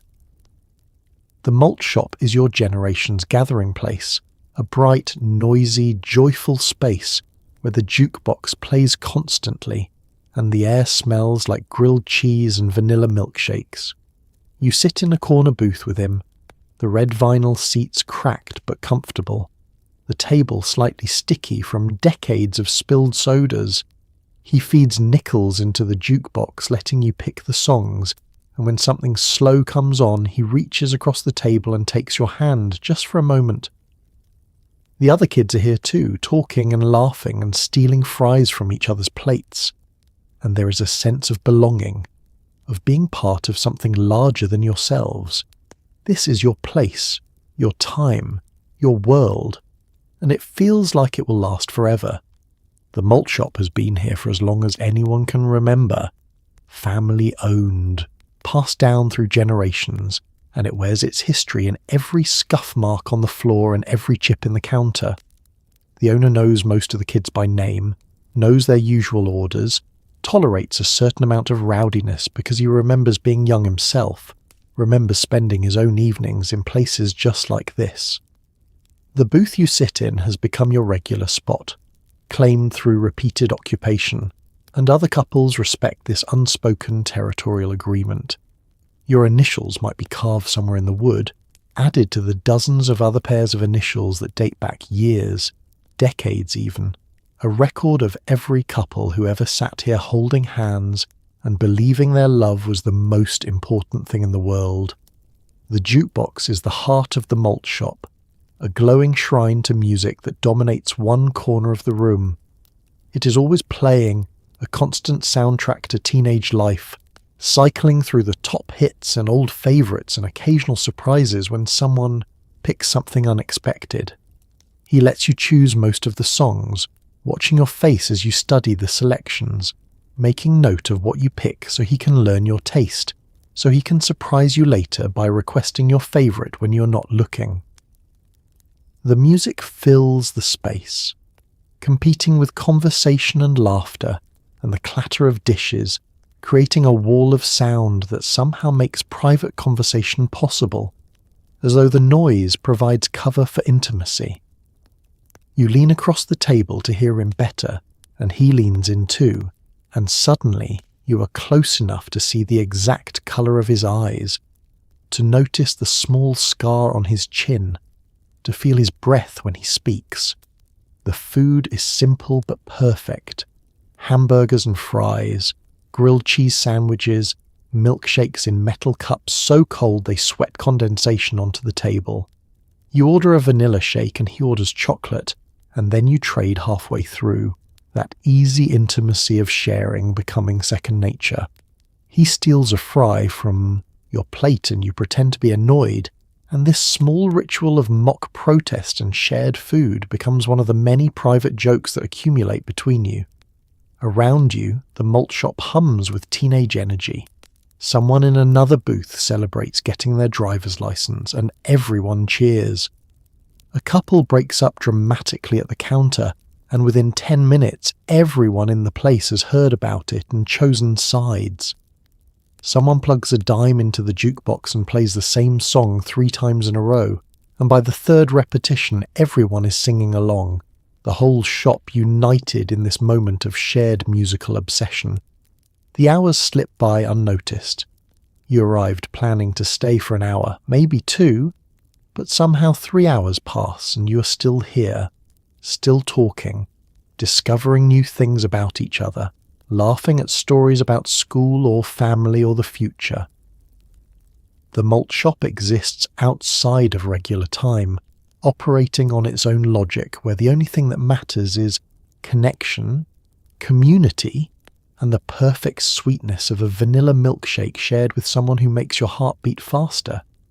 When you finally leave, stepping out into the evening air that feels cool after the warmth of the malt shop, you carry the music with you, one of the songs from the jukebox still playing in your head. He walks you home, his Letterman jacket around your shoulders, and the night is soft and full of promise. And you know you will be back here tomorrow or the next day, claiming your booth, feeding nickels into the jukebox, building memories that will last far longer than the milkshakes do. 10:30. That is your curfew, set by your father and enforced with the kind of certainty usually reserved for natural laws. He walks you to the front door at exactly 10:25, leaving just enough time for a proper good night, but not so much that anyone could accuse you of lingering. The porch light is on, of course, casting a soft yellow glow over both of you, and you are acutely aware that your parents are inside, probably listening, definitely aware of every second that passes. He takes your hand. He tells you he had a wonderful time, and then, if the evening has gone well, if the moment feels right, he leans in slowly, giving you every opportunity to pull away, and he kisses you. Soft, brief, respectful. Your heart hammers in your chest. The porch light flickers slightly. You say goodnight and step inside, closing the door behind you, already wondering when you'll see him again. Inside, you lean against the door for a moment, eyes closed, fingertips touching your lips where his lips just were. You can still feel the warmth of it, the gentle pressure, the way time seemed to pause for those few seconds. Your mother calls from the living room, asking if you had a nice time, her voice carefully casual, giving you space to process what just happened. You answer that yes, it was lovely, and your voice sounds strange to your own ears, slightly, breathless, slightly dreamy. Your father sits in his chair with a newspaper, though you suspect he has not read a single word in the last 5 minutes. He glances up when you enter, his expression carefully neutral, and asks what time it is. You tell him 10:28, and he nods, satisfied that the rules were honoured, that this young man can be trusted to keep his word. This matters to your father more than almost anything else, that a man says what he means and does what he says. You excuse yourself and climb the stairs to your room, each step feeling slightly unsteady, as though the ground has shifted beneath you. In your room, you sit on the edge of your bed and replay the entire evening in your mind, every conversation, every laugh, every moment, but especially those final minutes on the porch. The way he looked at you, the way he asked permission without words, the way you answered without speaking. Your younger sister appears in your doorway, eyes wide with curiosity. "He kiss you?" she asks, unable to contain herself. You tell her to mind her own business, but you are smiling when you say it, and she squeals and runs down the hall, and you know this information will be common knowledge in your house by breakfast tomorrow. But you do not mind. You feel too happy to mind anything right now. You change into your nightgown and begin your evening routine, but your mind is elsewhere, already anticipating the next date, the next goodnight, the next kiss. Because that first kiss, as sweet and brief as it was, has opened a door, has moved your relationship into new territory, has answered a question that has been hovering between you for weeks. The curfew, as much as you sometimes resent it, actually serves a purpose.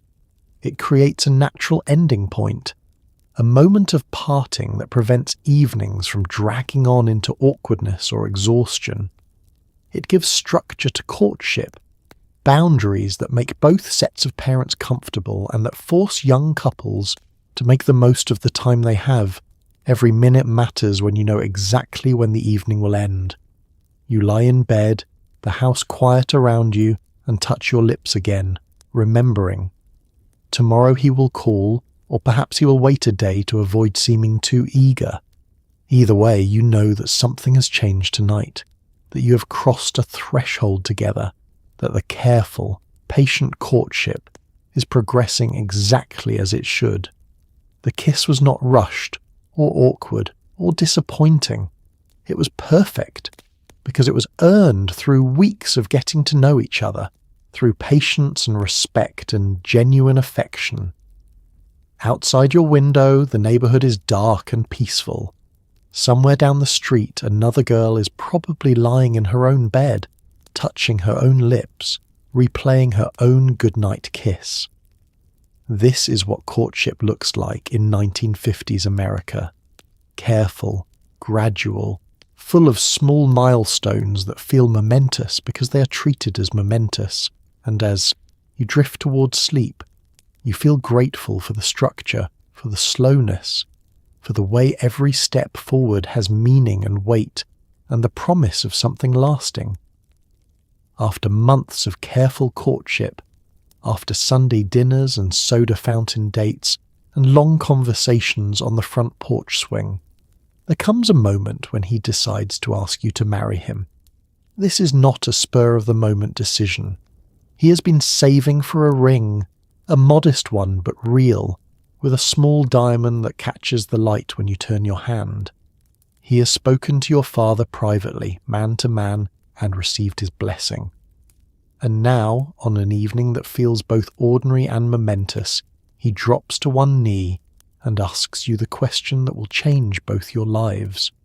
Your answer comes easily, because you have been building toward this moment for months, and when you say yes, it feels like the most natural thing in the world. The proposal happens somewhere meaningful, somewhere that belongs to your shared history. Perhaps it is the same booth at the malt shop where you had your first real conversation.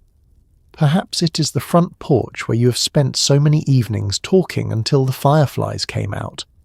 Perhaps it is at the overlook on the edge of town where you can see the whole valley spread below, lights twinkling in the gathering dusk, Wherever it happens, he has chosen the place carefully, wanting this moment to be special, to be something you will both remember for the rest of your lives. You see it coming, in a way. He has been nervous all evening, his hands slightly damp, his conversation more stilted than usual. He has checked his pocket multiple times, a gesture he thinks is subtle, but that you have noticed. When he finally stops walking and turns to face you, taking both your hands in his, you feel your heartbeat accelerate, because you know, suddenly and certainly, what is about to happen.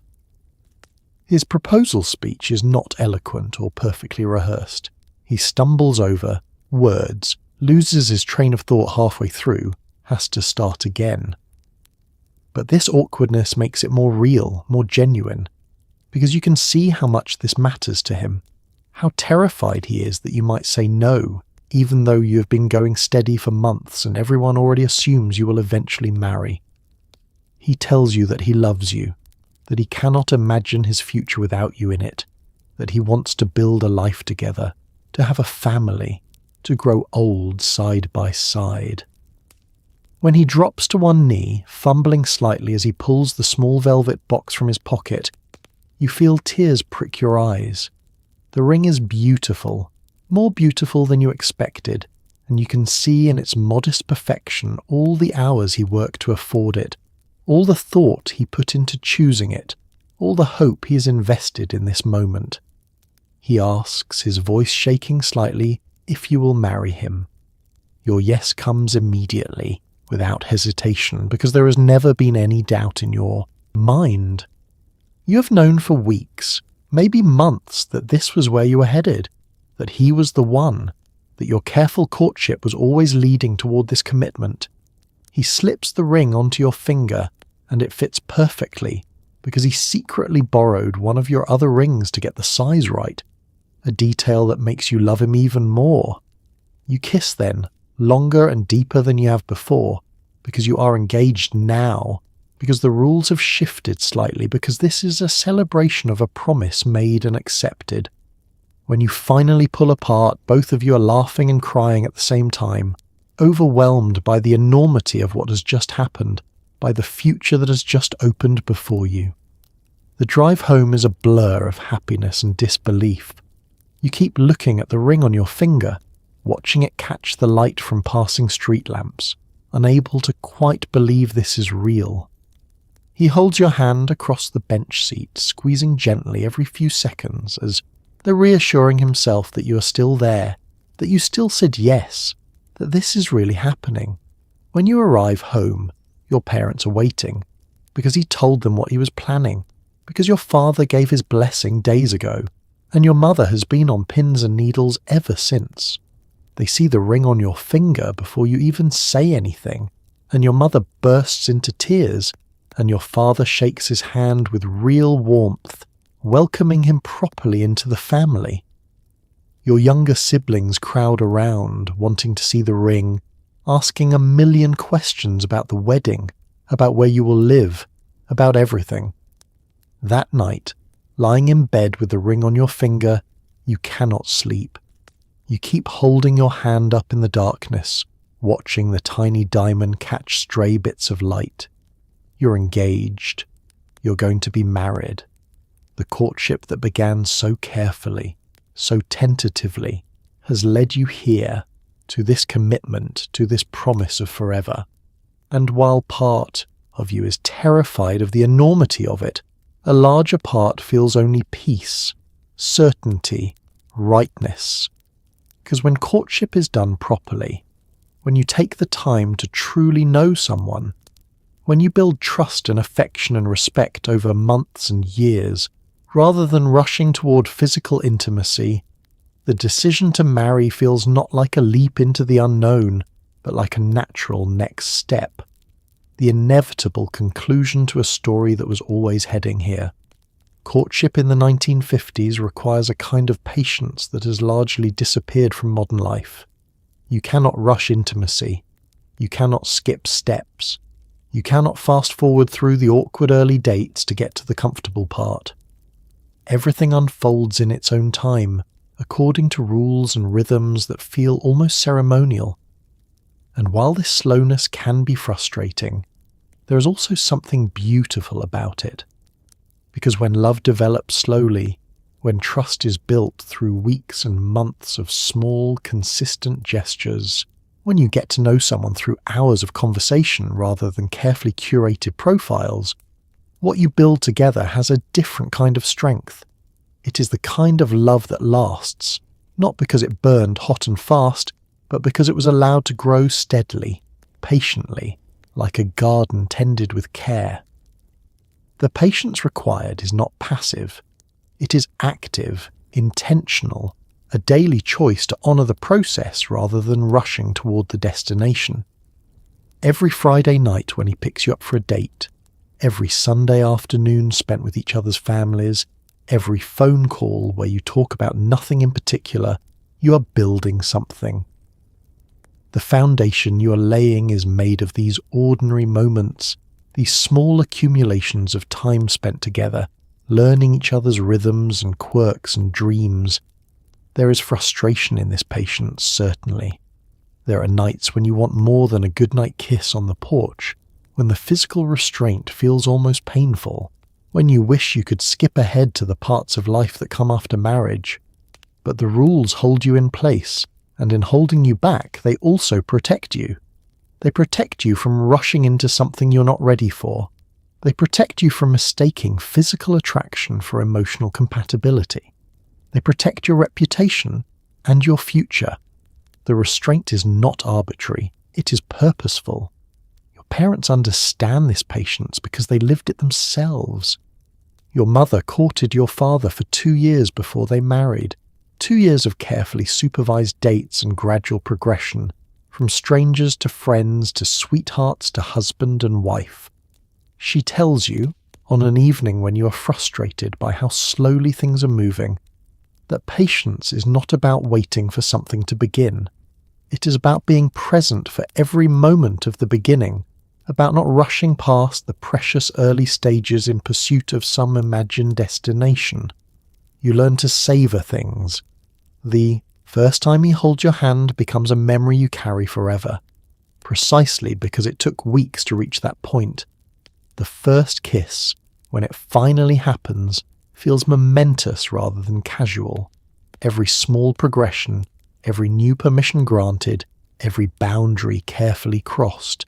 These become milestones in your shared history, markers that you will look back on years later with fondness and nostalgia. The patience teaches you other things too. It teaches you how to communicate without words, to read each other's subtle signals, to understand that love is not just a feeling but a practice, something you do every day through small acts of consideration and care. It teaches you that desire deferred is not desire denied, that waiting makes the eventual fulfillment sweeter. It teaches you that love worth having is love worth working for, worth being patient for, worth building carefully over time. In the quiet moments, sitting on the porch swing as the summer evening cools his arm, around your shoulders, your head resting against his chest, you feel the rightness of this pace. There is no urgency, no pressure, just the steady accumulation of affection and trust. You talk about the future in vague, happy terms, the house you might live in, the number of children you might have, the life you will build together. These dreams feel distant enough to be comfortable, close enough to be real. The patience of courtship also allows you to see each other clearly, without the distraction of physical intimacy, without the illusion that passion creates. You have time to observe character. You see how he treats waitresses and elderly neighbours. You notice whether he keeps his promises, whether he shows up when he says he will, whether he respects your boundaries without resentment. He sees the same things in you. This extended observation period, this long patient watching, gives both of you confidence that you know who you are marrying, that there will be no terrible surprises waiting on the other side of the wedding, and so you practice patience. Daily, hourly, sometimes minute by minute, you practice it when you want to stay out past curfew but honour it instead. You practice it when you want to be alone together but accept the presence of chaperones. You practice it when you want to rush toward the future but choose instead to be fully present in the slow, sweet unfolding of right now. And in practicing patience, you're practicing love itself, learning the discipline and self-control and mutual respect that will serve you well in the decades of marriage ahead. Looking back at courtship in the 1950s from the vantage point of the modern world, it is easy to see both what was lost and what was gained. We lost the slowness, the patience, the careful rituals that forced people to truly get to know each other before becoming physically or emotionally entangled. We lost the sense of community, the way families and friends were woven into the fabric of courtship, offering guidance and support and accountability. We lost the weight that commitment carried, the understanding that going steady was not a casual thing but a serious promise. But we gained freedom, choice, the ability to meet people far outside our immediate social circles. We gained the ability to be ourselves more fully, to reject scripts that did not fit, to build relationships on our own terms. And perhaps the challenge now is to hold on to what was good about the old ways while embracing what is good about the new. The losses are real and worth acknowledging. Something precious was lost when courtship became dating, when dating became hooking up, when the whole progression got compressed and casualized until commitment feels optional and physical intimacy precedes emotional intimacy more often than not. The guardrails that once protected young people, that gave structure and meaning to romantic progression, have largely disappeared, leaving individuals to navigate complicated emotional and physical terrain without maps or guidance. The community involvement that once characterized courtship, that brought families and friends into the process, provided support but also accountability. When everyone knows you are courting, when your relationship exists in public view, there is pressure to treat each other well, to honor commitments, to behave with integrity. Remove that public dimension, and relationships become purely private, which sounds like freedom but often feels like isolation, especially when things go wrong and there is no community to fall back on. The deliberate slowness of 1950s courtship allowed for something important, the building of friendship before romance, of respect before passion, of trust before vulnerability. You knew someone for months before you kissed them. You talked for hours before you touched. This progression meant that by the time physical intimacy entered the picture, it was grounded in genuine knowledge of the other person, in affection that had proved itself over time. Modern relationships often reverse this order, starting with physical attraction and hoping emotional connection will follow, an approach that sometimes works but often leaves people feeling hollow, used, confused about what they actually feel beneath the chemistry. But the gains are equally real. Women in the 1950s had limited options, constrained by social expectations that said their primary purpose was to marry well and have children. The scripts were rigid, offering little room for individual variation or personal preference. Modern women have choices that their grandmothers could not imagine. The choice to pursue education and careers, to delay marriage or forgo it entirely, to define success on their own terms rather than accepting definitions handed down by previous generations. The ability to meet people outside your immediate geographic and social circle has expanded possibilities enormously. You're no longer limited to courting people from your church or your neighborhood or your high school. The world is larger now, more accessible, full of potential partners you would never have encountered in a more constrained era. This is genuine progress, an expansion of human possibility that has enriched countless lives. The loosening of social scripts around gender and sexuality has freed people to be themselves more authentically, to pursue relationships that feel right for them rather than relationships that conform to narrow social expectations. The cost of deviating from the script in the 1950s was high, often unbearably so. People stayed in unhappy marriages, hid their true selves, lived half lives because the alternative was social exile. We've gained the freedom to live more honestly, and this is not a small thing. Perhaps what we need is not a wholesale return to the past, which is impossible anyway, but a thoughtful retrieval of certain practices and values, the patience, the intentionality, the understanding that love is built, not just found, the recognition that community support matters, that we are not meant to navigate romantic relationships in total isolation, the appreciation for courtship as a process, something that unfolds over time, that cannot be rushed without cost. We cannot recreate the 1950s, nor should we want to, but we can learn from them, can extract wisdom from a time when people understood instinctively that love worth having requires patience, that commitment has weight, that the slow building of trust and affection creates foundations that last. We can take the best of then and combine it with the best of now, the freedom and choice of modernity married to the patience and intentionality of the past. And in doing so, perhaps we can build something better than either era achieved alone.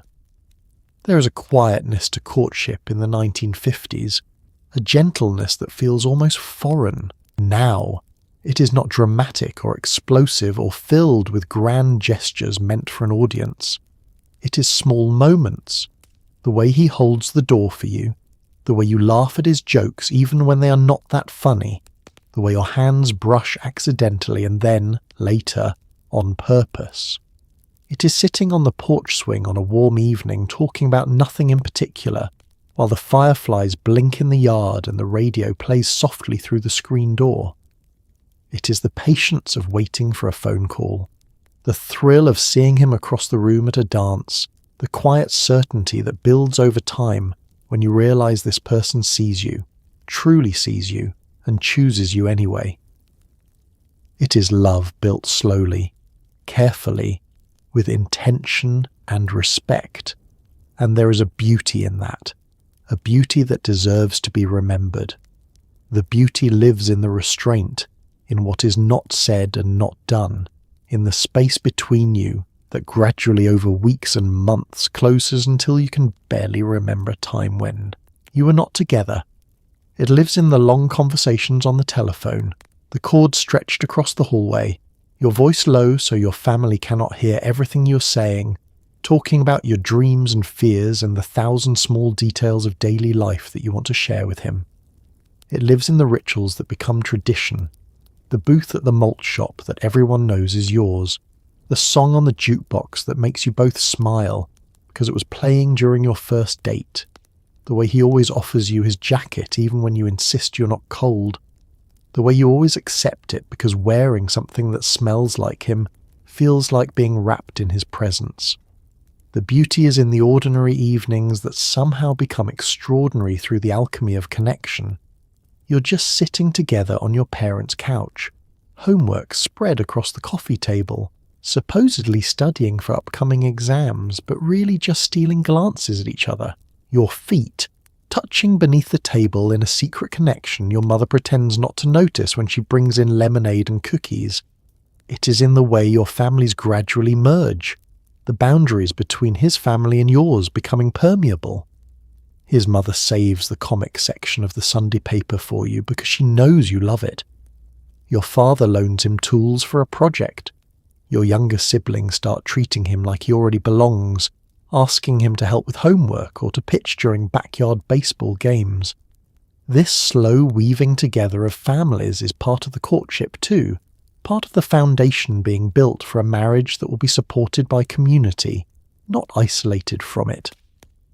The beauty is in the seasonality of it all, the way your relationship marks time through the turning year, the autumn dance where you first met, the winter evening when he gave you his class ring, the spring afternoon when he asked your father's permission to court you seriously, the summer night when he proposed. Each season brings new memories, new milestones, until your love story is written in the rhythm of the year itself, tied to the land and the weather and the passage of time.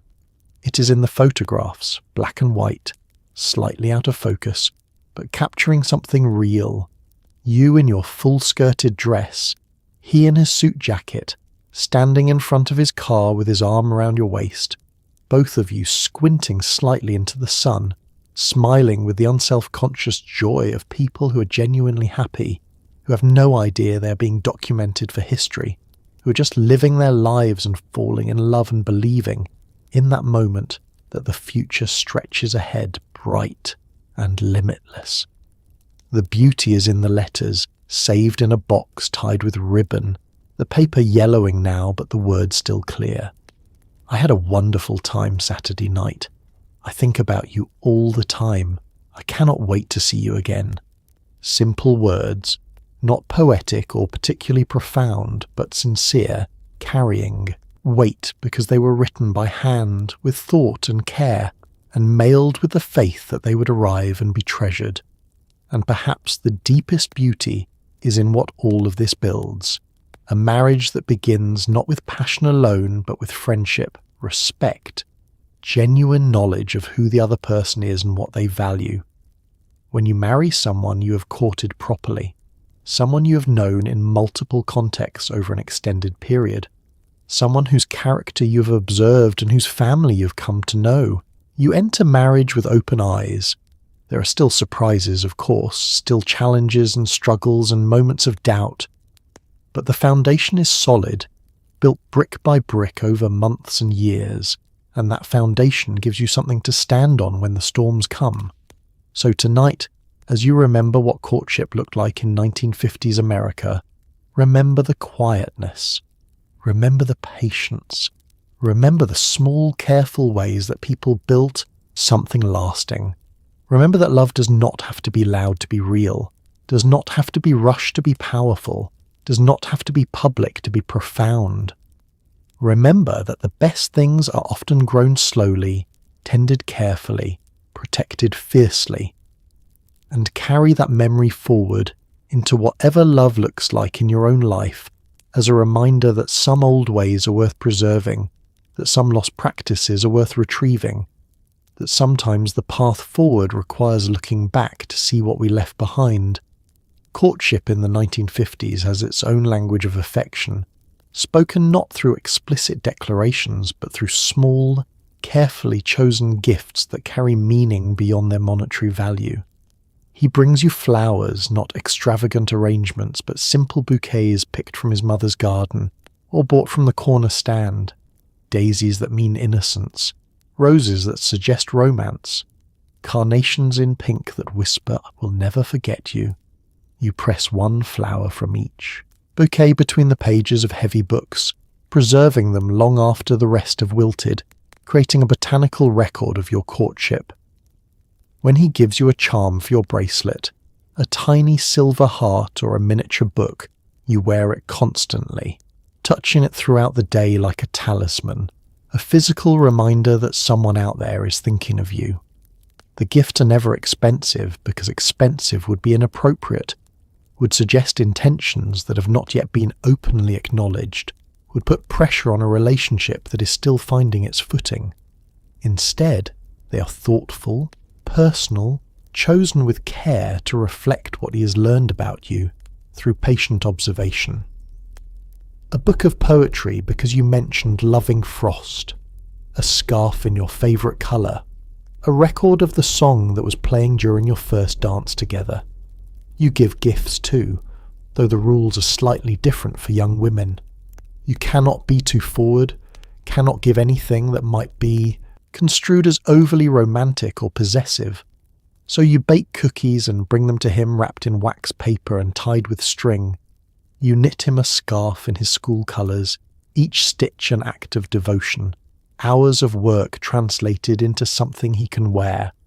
You give him a photograph of yourself, signed on the back with a message that is affectionate but not too revealing, something he can keep in his wallet or on his dresser as a reminder of you when you are apart. The exchange of gifts follows an unspoken progression that mirrors the relationship itself.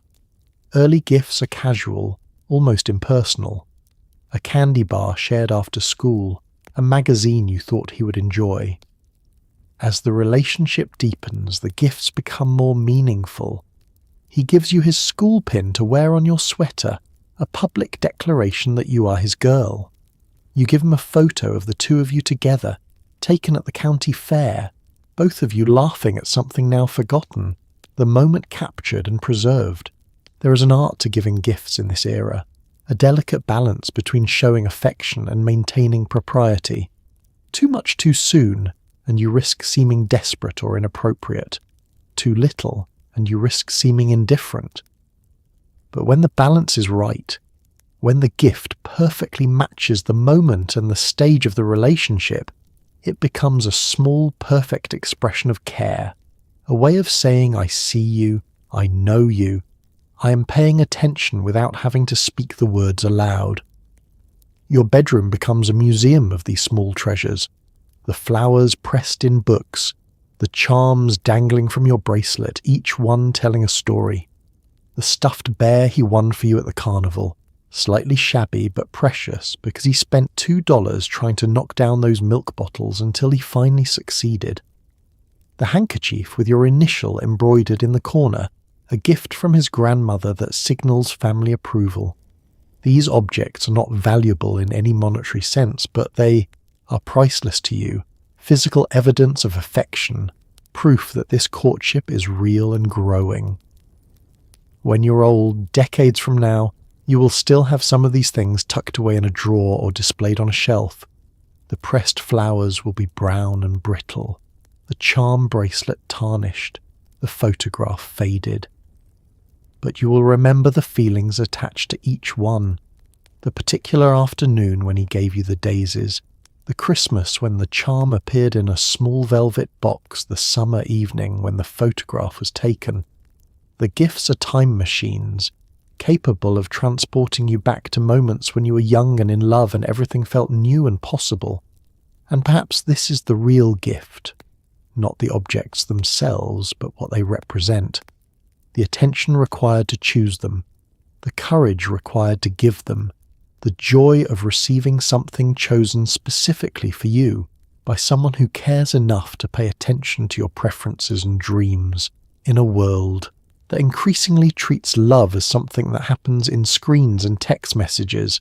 There is something powerful about physical objects, things you can hold in your hand, things that take up space in the world, things that last. So tonight, as you settle deeper into your blankets, as the quiet of your own evening wraps around you, take a moment to think about the young people who lived this slow, careful courtship. The ones who waited by telephones, the ones who pressed flowers between book pages, the ones who danced in gymnasium light and made promises on front porches and built forever out of patient, ordinary moments. They did not think of themselves as living in a special time. They were just young people falling in love the only way they knew how, with the tools and rules and rituals their world had given them. What they understood, perhaps better than we do now, is that love worth having is love worth waiting for. That intimacy built slowly is intimacy that lasts. That knowing, someone truly knowing them, requires time and attention and the willingness to let a relationship unfold at its own pace, rather than rushing toward some imagined destination.